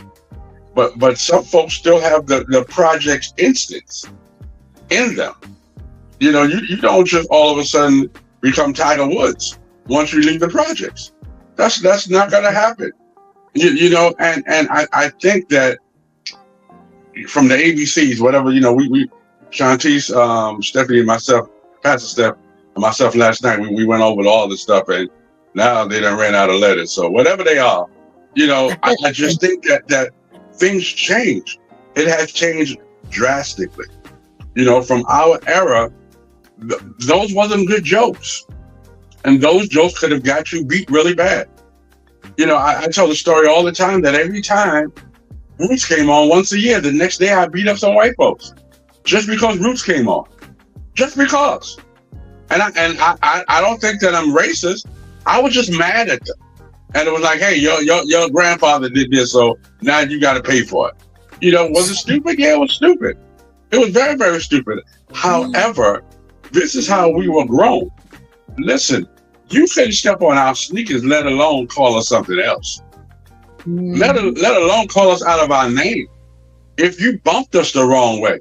There was a time that if you wouldn't be in our neighborhood after a certain time, and we wouldn't be in your neighborhood after a certain time. We understood the rules. Now there's no rules. Everybody's comfortable saying what they want to say to each other. No, I'm sorry. I'm sorry. That's why they call us the OGs. You know what I mean? Because you're not going to say crazy stuff to the OGs. Now, you might be able to say that to the Zs, but nah, not to us. Yeah, there's a lot to be said for what Tamika described. Yeah, that might have been my group, but they knew that there were boundaries. You know, they didn't rock their neck. They didn't act like me. They didn't imitate me.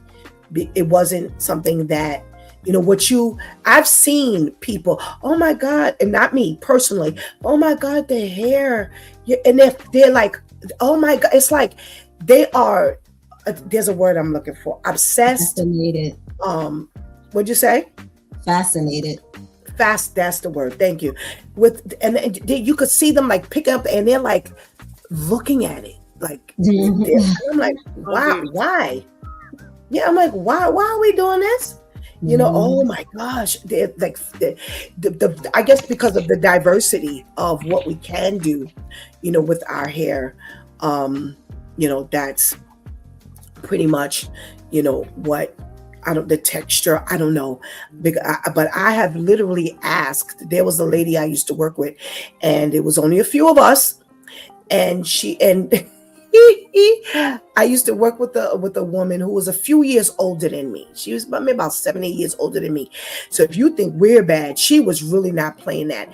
And she had beautiful, thick, black, I mean, thick, beautiful hair. And this woman would go to a few of us. She would never come. For some reason, she just didn't approach me. I guess because I never really did nothing with mine. So mine wasn't very fascinating. But she would go. Yeah, I always was a ponytail girl. I ain't did nothing with my hair. I hated doing hair.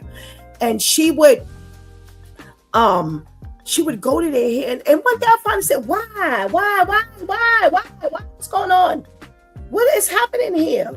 What is so fascinating about the hair? And she made the mistake of doing it to the other woman that was a few years old. And she and I were pretty close. And when I tell you this, the back of that room was in an uproar. And she was so bruised and wounded. And I said, didn't I tell you to stop? Stop. I said, I asked you, what was the fascination? Why you ain't never did it to me? But I had watched her do this for so long. And she was like, I don't know, Stephanie. I don't know. It's just, you know, it just looks so beautiful. I said, but you ain't got to put your hands all up in it. I said, can I tell you something? In our culture, I had an aunt, a great aunt. When I tell you the hair from back in the day, and maybe Pastor KL is not on, but maybe Tamika spent time in the South. That's something they don't play. Don't you do You that. do not. When I tell you, hey, because you know they come from back in the day. They come from a lot of myths and the old folks things and all of those beliefs and crazy like that. And you didn't touch her wigs, you didn't touch her hair, you didn't ask her for her brush, her comb. You just didn't do that. So not living or feeling that way, but I knew how again the older generations would take stuff like that, and especially this hair thing. But it just got to me after a while. I'm like, why were you always examining? I said, so the last time you examined, you didn't see what you thought was going to find. What happens here? And when that woman, she was like, get out of my hair.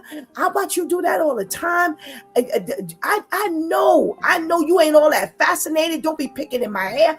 Yeah, she really, really, really went off. And unfortunately, again, this is the stuff that, so like Tamika said, yeah, I may have been in that crowd, but they knew their boundaries. Now, ain't nobody got no boundaries. Brian says, I have never had that problem growing up. I love interacting with people, my people, and when I'm in the presence of white folks, I turn into Malcolm X. The only thing I like integrated is my coffee. Wow. Interesting. Okay. Woo. I don't know. Pastor KL, when you, wait, hold on. Put him in the room, Shantice, please. I just was talking about the older generations and so you come from a Caribbean background, and Tamika has been in the South. I come from, older people who are from the South, and they had just things you just didn't do. Was part of your father's feeling from being in that older generation, that Caribbean generation where you just didn't cross lines? Is that where that like kind of came from? For some reason, I just couldn't hear anything you just say. Say it again. Oh, I was asking, I said, you come from Caribbean heritage. And I was saying some of your father's feelings and expressions, did that come from maybe some of his experiences as an older Caribbean man? Where do you think that stuff came from? My father just low down and prejudiced. That's where that come from. He didn't like nobody but black folks. I'm not gonna lie. You know, if back in the days, if he could have killed anybody that didn't look like me, he would have. You know, wow. and then, listen, my father is the biggest atheist who know the word. He know every scripture, but he atheist. Yeah, it's real serious over there. Don't go to talk about the Bible because he'll go with you, and then tell you there ain't no God. Wow. Yeah. Okay. Well, thank you for clarifying that and your transparency. My Due Time crew, thank you so much. Thank you so much for your contribution into today's conversation. And we pray you have a blessed day. Have a You blessed as well. day. Thank you, too. Have a good day, Thank everybody. you. All right. Brian says, Pastor, it's funny that you said that I went to a magnet school and I truly hated it. And it was only a few that attended this school. I mean, it was more white than us. And those girls were always curious. My mother warned and prepared me. The worst thing I could have ever done was bring home an all-A report card. Wow.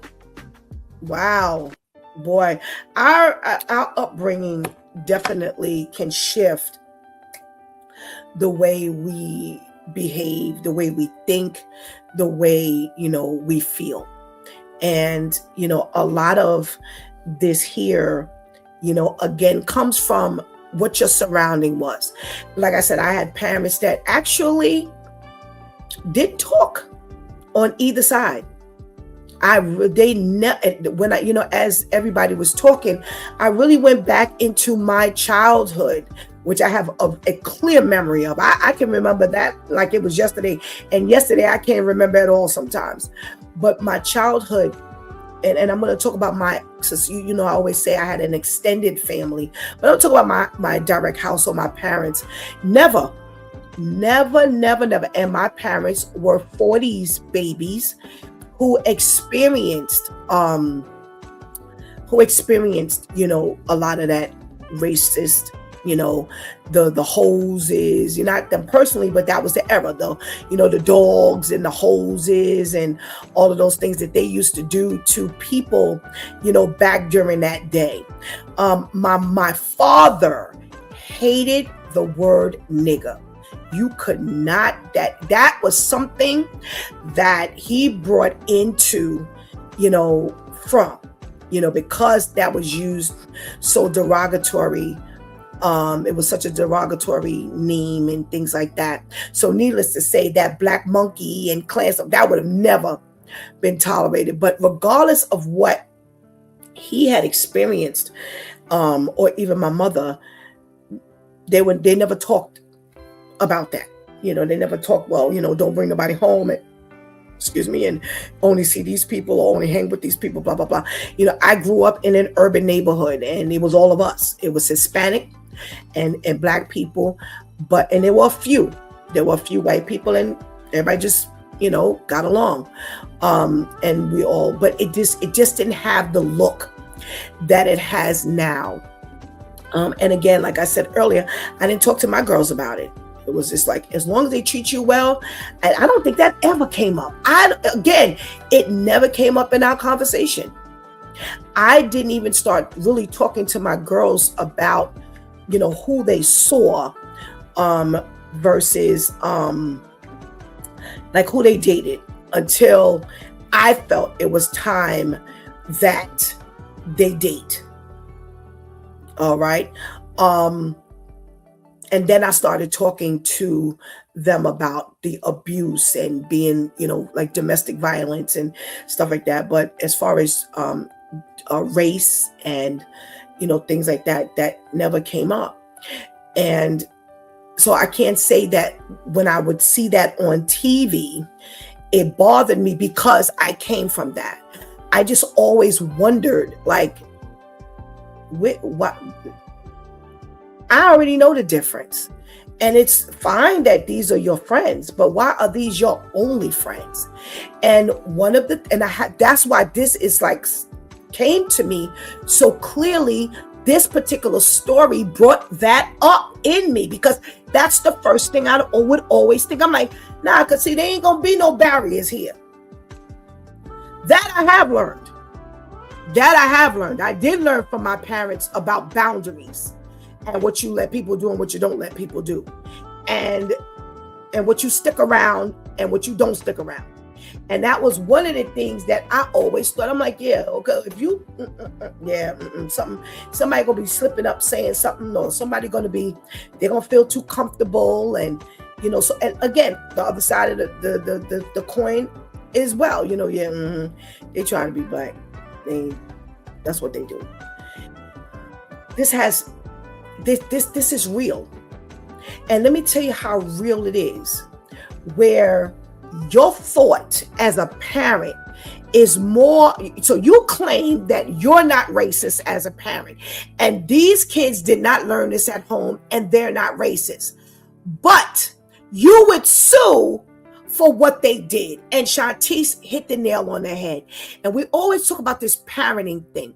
Instead of you taking them and saying to them, listen, how dare you say something like that?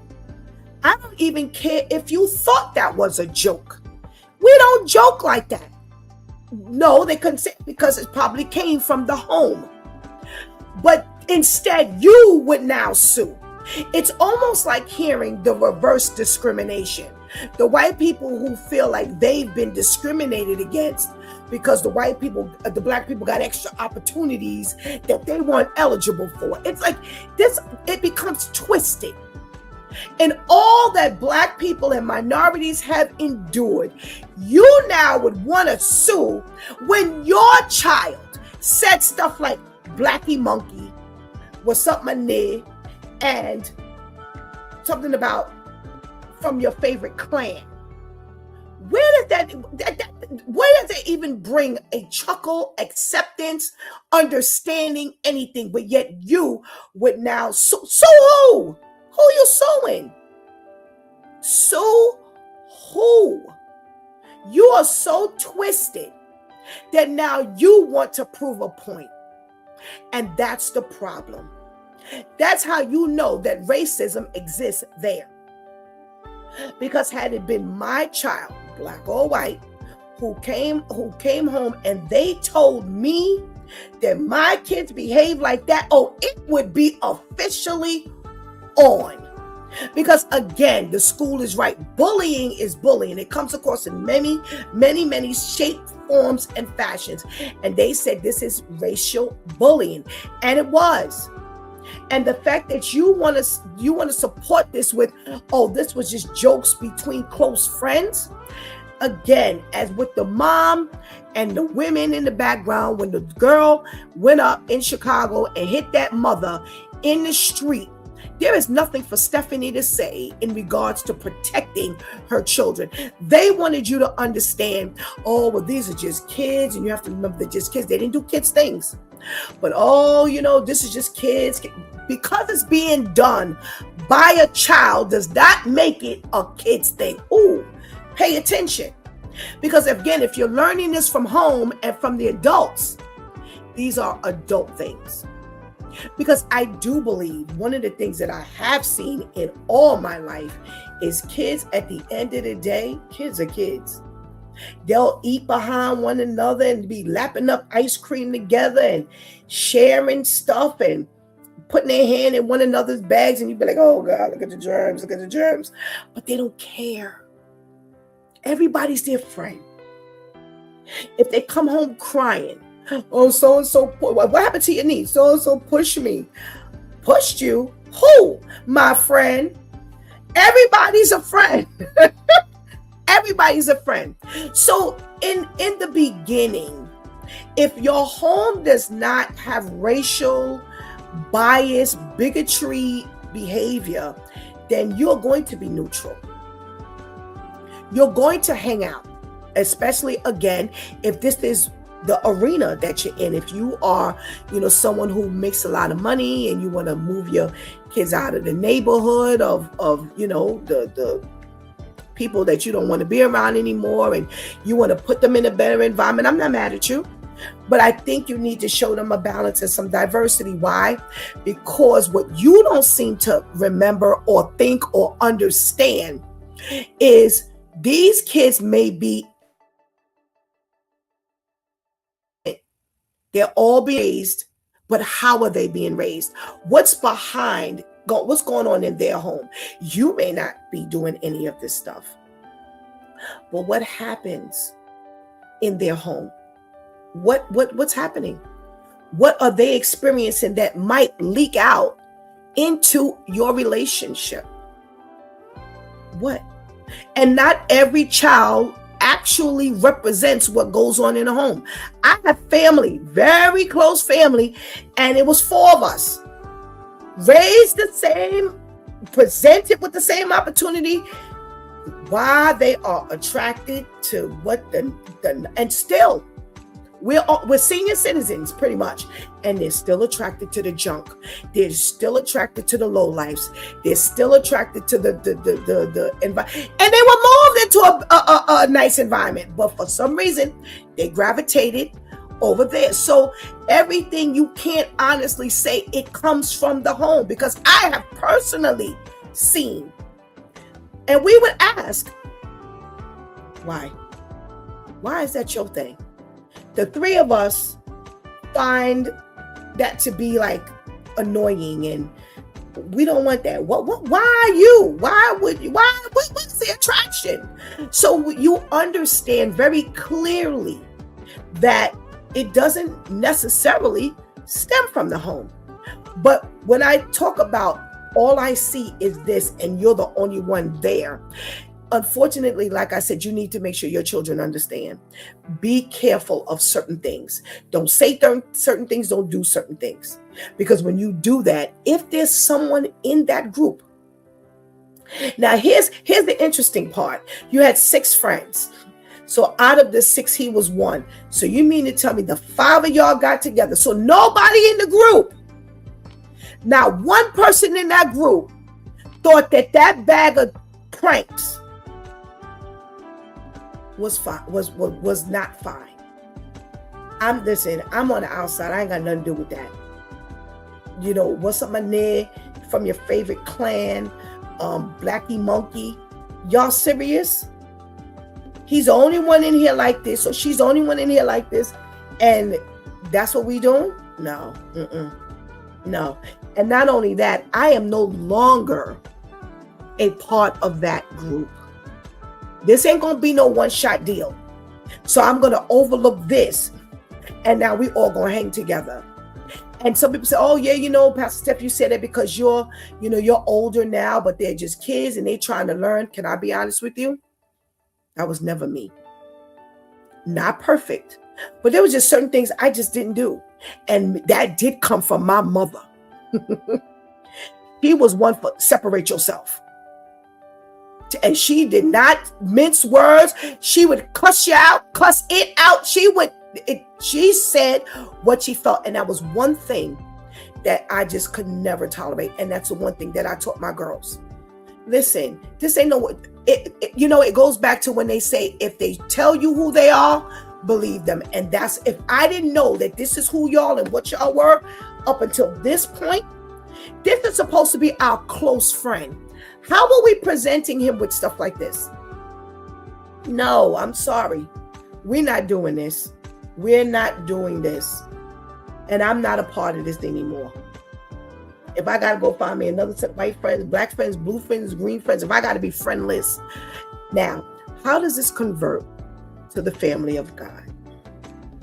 I have looked at this world and I have deemed this world unworthy of having Stephanie in it. They are exemplifying behavior, words, and thought that don't represent who I am. And I have to be in this world, but I cannot be of this world. And this is why I say, come join me. Because here's the bad part about it. You've got 5 friends, 5 people in this group, and we all stand by. We all present you. So when I look around and I see the 5 of you, in my mind, all 5 of you represent this. You represent the fried chicken, the watermelon, the grape Kool-Aid, and the Sour Patch Kids, along with the note that says, Blackie Monkey, what's up, my nigga, and you're from your favorite clan. All of y'all are together.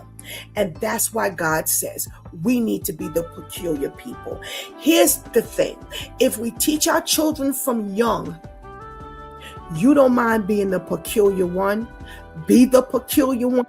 And when you get to be older, as you get older, you will see the condition of this world and you will have no problem stepping out of it and being a part of that peculiar people. Be a part of the peculiar set and don't have any problem being a part of the peculiar set. And all of that, our article was pretty long. And in all of that, now one parent could get on there and say, you know what, when my son saw that was what they were presenting them, the kid with, their close friend with, he came and told me, Mom, that wasn't me. I had nothing to do with that. No, they all contend that they were all close friends and this was just a joke and a prank. And it should be understood that there was no malice. Then if there is no malice, then you're not a part of it. I'm sure they did not have 5 of them presenting this, but only 3 saw the presentation. No, they all stood around and they all thought that this was a joke. That's the way the enemy's people are standing around you right now. You say, oh, that's pretty extreme. No. We've been studying the cosmic conflict. Remember, you don't wrestle against flesh and blood. We wrestle against powers and principalities, and that's what's going on all around us, above our head, underneath our feet. That's what's happening. There's a war going on for who? Who? And where we're going to be? Which side we're gonna fall on? There's a war going on for your life. There's a war going on for your child's life. And this is indication that the war is going on. It is manifesting itself right before our eyes. The powers and principalities that are running amok all around us is manifesting itself right here.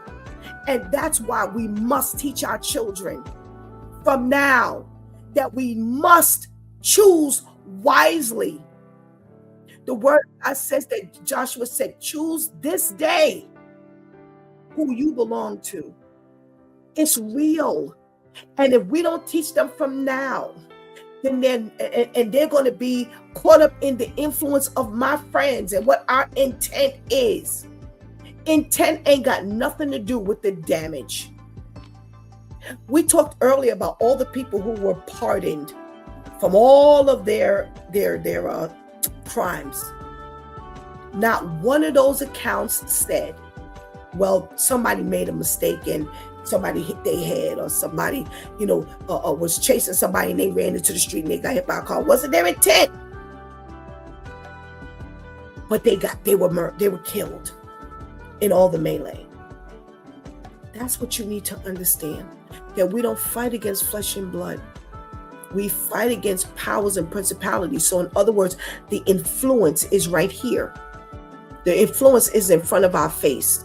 If you don't teach your children now how to accept the influence and to move from it, get away from the influence, or how not to be a part of it.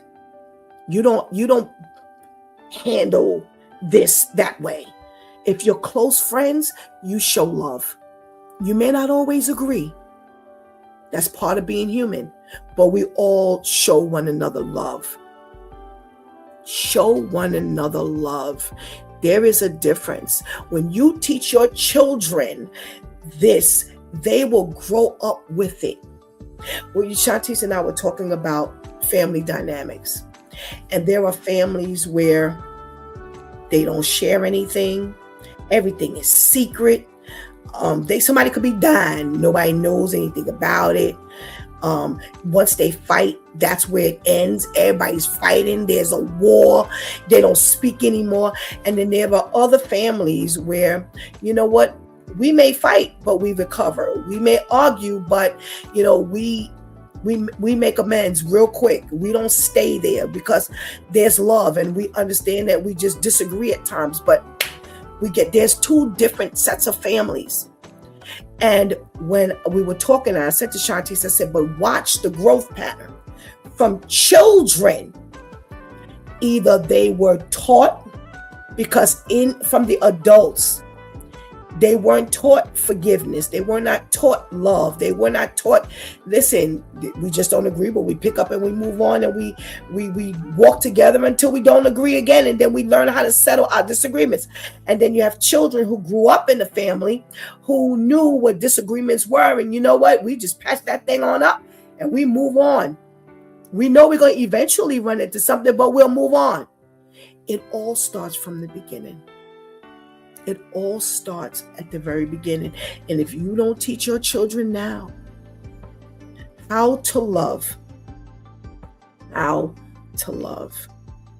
not sue when you're in the wrong.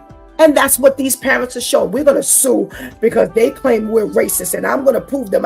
If you got $1 million right now, if they settled for $5.5 million, would it indicate that your child is not a racist? No. Would it prove that you're not a racist? No. It would just be money. So we need to make sure that we're always on the side of right. And we teach our children balance. And I want all of you to understand that that's what my concern was when I was looking, and when I'm looking. Where is your balance? Because you need to know your culture. You need to know what's right and what's wrong. And when you don't blend with everything, you only are on one side of whatever the fence, whichever side of the fence, you will never understand what both sides look like. And if you don't do it now as a kid, you will begin to grow up very, very misguided. That's my concern. That's what I'm. Why? Our intent might be right, but I think when we make our moves as adults and we plan to give our children this and plan to give our children that, we need to think across this whole scope. I live in an area. I moved when my children were very young because I needed them to have a balance. I lived in a very beautiful, brand new apartment, and I was paying $400 for rent.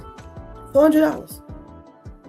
I had a decent salary and was paying $400. We could have been traveling the world. I could have had a bank account that was $1 million. I could have had everything, but I said, I need my children to have a balance. I want to get them out of this neighborhood. I do not want them in this only. I can't take them outside. I can't send them outside. No, I need to, and we moved where I am now. Are we still in the hood for some people? Yeah, but they have the opportunity for diversity. They know what it is, and they know what it is. They know what it ain't, and they know what it ain't. There's a balance here. They can step away and not be in the melee of everything. And they can feel like there's a little peace here. I can step into the quiet. I can step into the balance. There's a balance. If I want to go out and I want to hang out, I ain't got real far to go. But if I want to step into some quiet, I can do that too. And that's what we have to give our children, a balance. Now, that balance may not be the balance for another parent, but that was a balance that I could offer. That's a balance that I could afford. And I worked hard and struggled. Really, as a single parent, I worked hard and I struggled. So I get that I want to pull my children away and I want to put them in the best schools and I want to put them here and I want to put them there. But we got to make sure there's a balance, because if we don't, we may end up doing more damage than good. And if there was any truth, and when he said, give me some fried chicken, he already missed the balance. Because you don't tell a bunch of white people, give you some fried chicken. What does that even mean? What does that even mean? Like, I think Shanti said, just give me some birthday cake. What you want for your birthday? Whatever y'all want to give me. Now, that's a much different answer. Now, if you say, give me whatever you want to give me, and they came with that bag, then there was beyond a shadow of a doubt. But when you kind of led them there, and you didn't think they would go that far, and now when you get this bag, you're offended, it's because no one taught you balance. My girls, and I don't know one other child that would tell somebody, even if that was, if you weren't the only one in that group, go to work. It doesn't matter, just bring me some fried chicken. That's not something that you would even say, because you understand the possibilities. Because you understand that I don't know if they're thinking like that, but I sure don't need them to go there. I don't need to drive them there. So this is why I say the word of God gives you everything, because the word of God teaches you balance. God is not a God of confusion. You literally confused them. You made them think that this was fine. That was confusion. They didn't know, possibly, or maybe there was somebody in the group who really was kind of teetering, but because the group was there, they there. So let's do the right thing and understand that everything is the right thing. Every move we make has to be very calculated, because we have a God that does not play checkers. We have a God that plays chess. And if anybody ever attempted to play chess, or if you play chess, you understand that there's very strategic moves that are going on here. It ain't just crown me, king me. You trying to eliminate, and your team is the only team on the board. Your color is the only color on the board. That's not chess.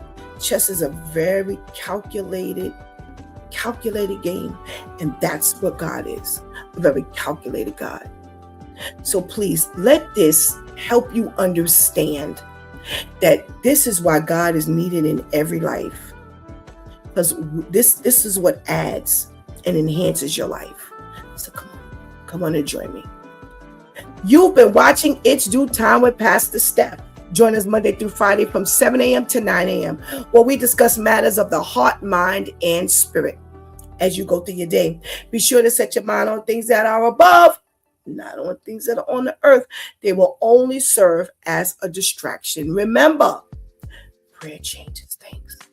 It's Pastor Steph signing off, and I want to thank my Due Time crew for always coming through big time. Thank you for hanging out with us and helping us do what we do.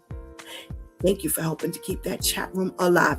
If you're still in the room, Brian, I still did not get my what do you call that thing? Friend request. All right. Please, please, please do not miss this opportunity to give your life to the Lord right now. Please do not miss this opportunity to strengthen that relationship in the Lord right now, because later is not promised to any of us. Until tomorrow, God spares, where it's Freestyle Friday and we get to do whatever it is we want to do. Well, talk to the men is what we do. And they always send us into a thought-provoking weekend. Until then, God spares. I love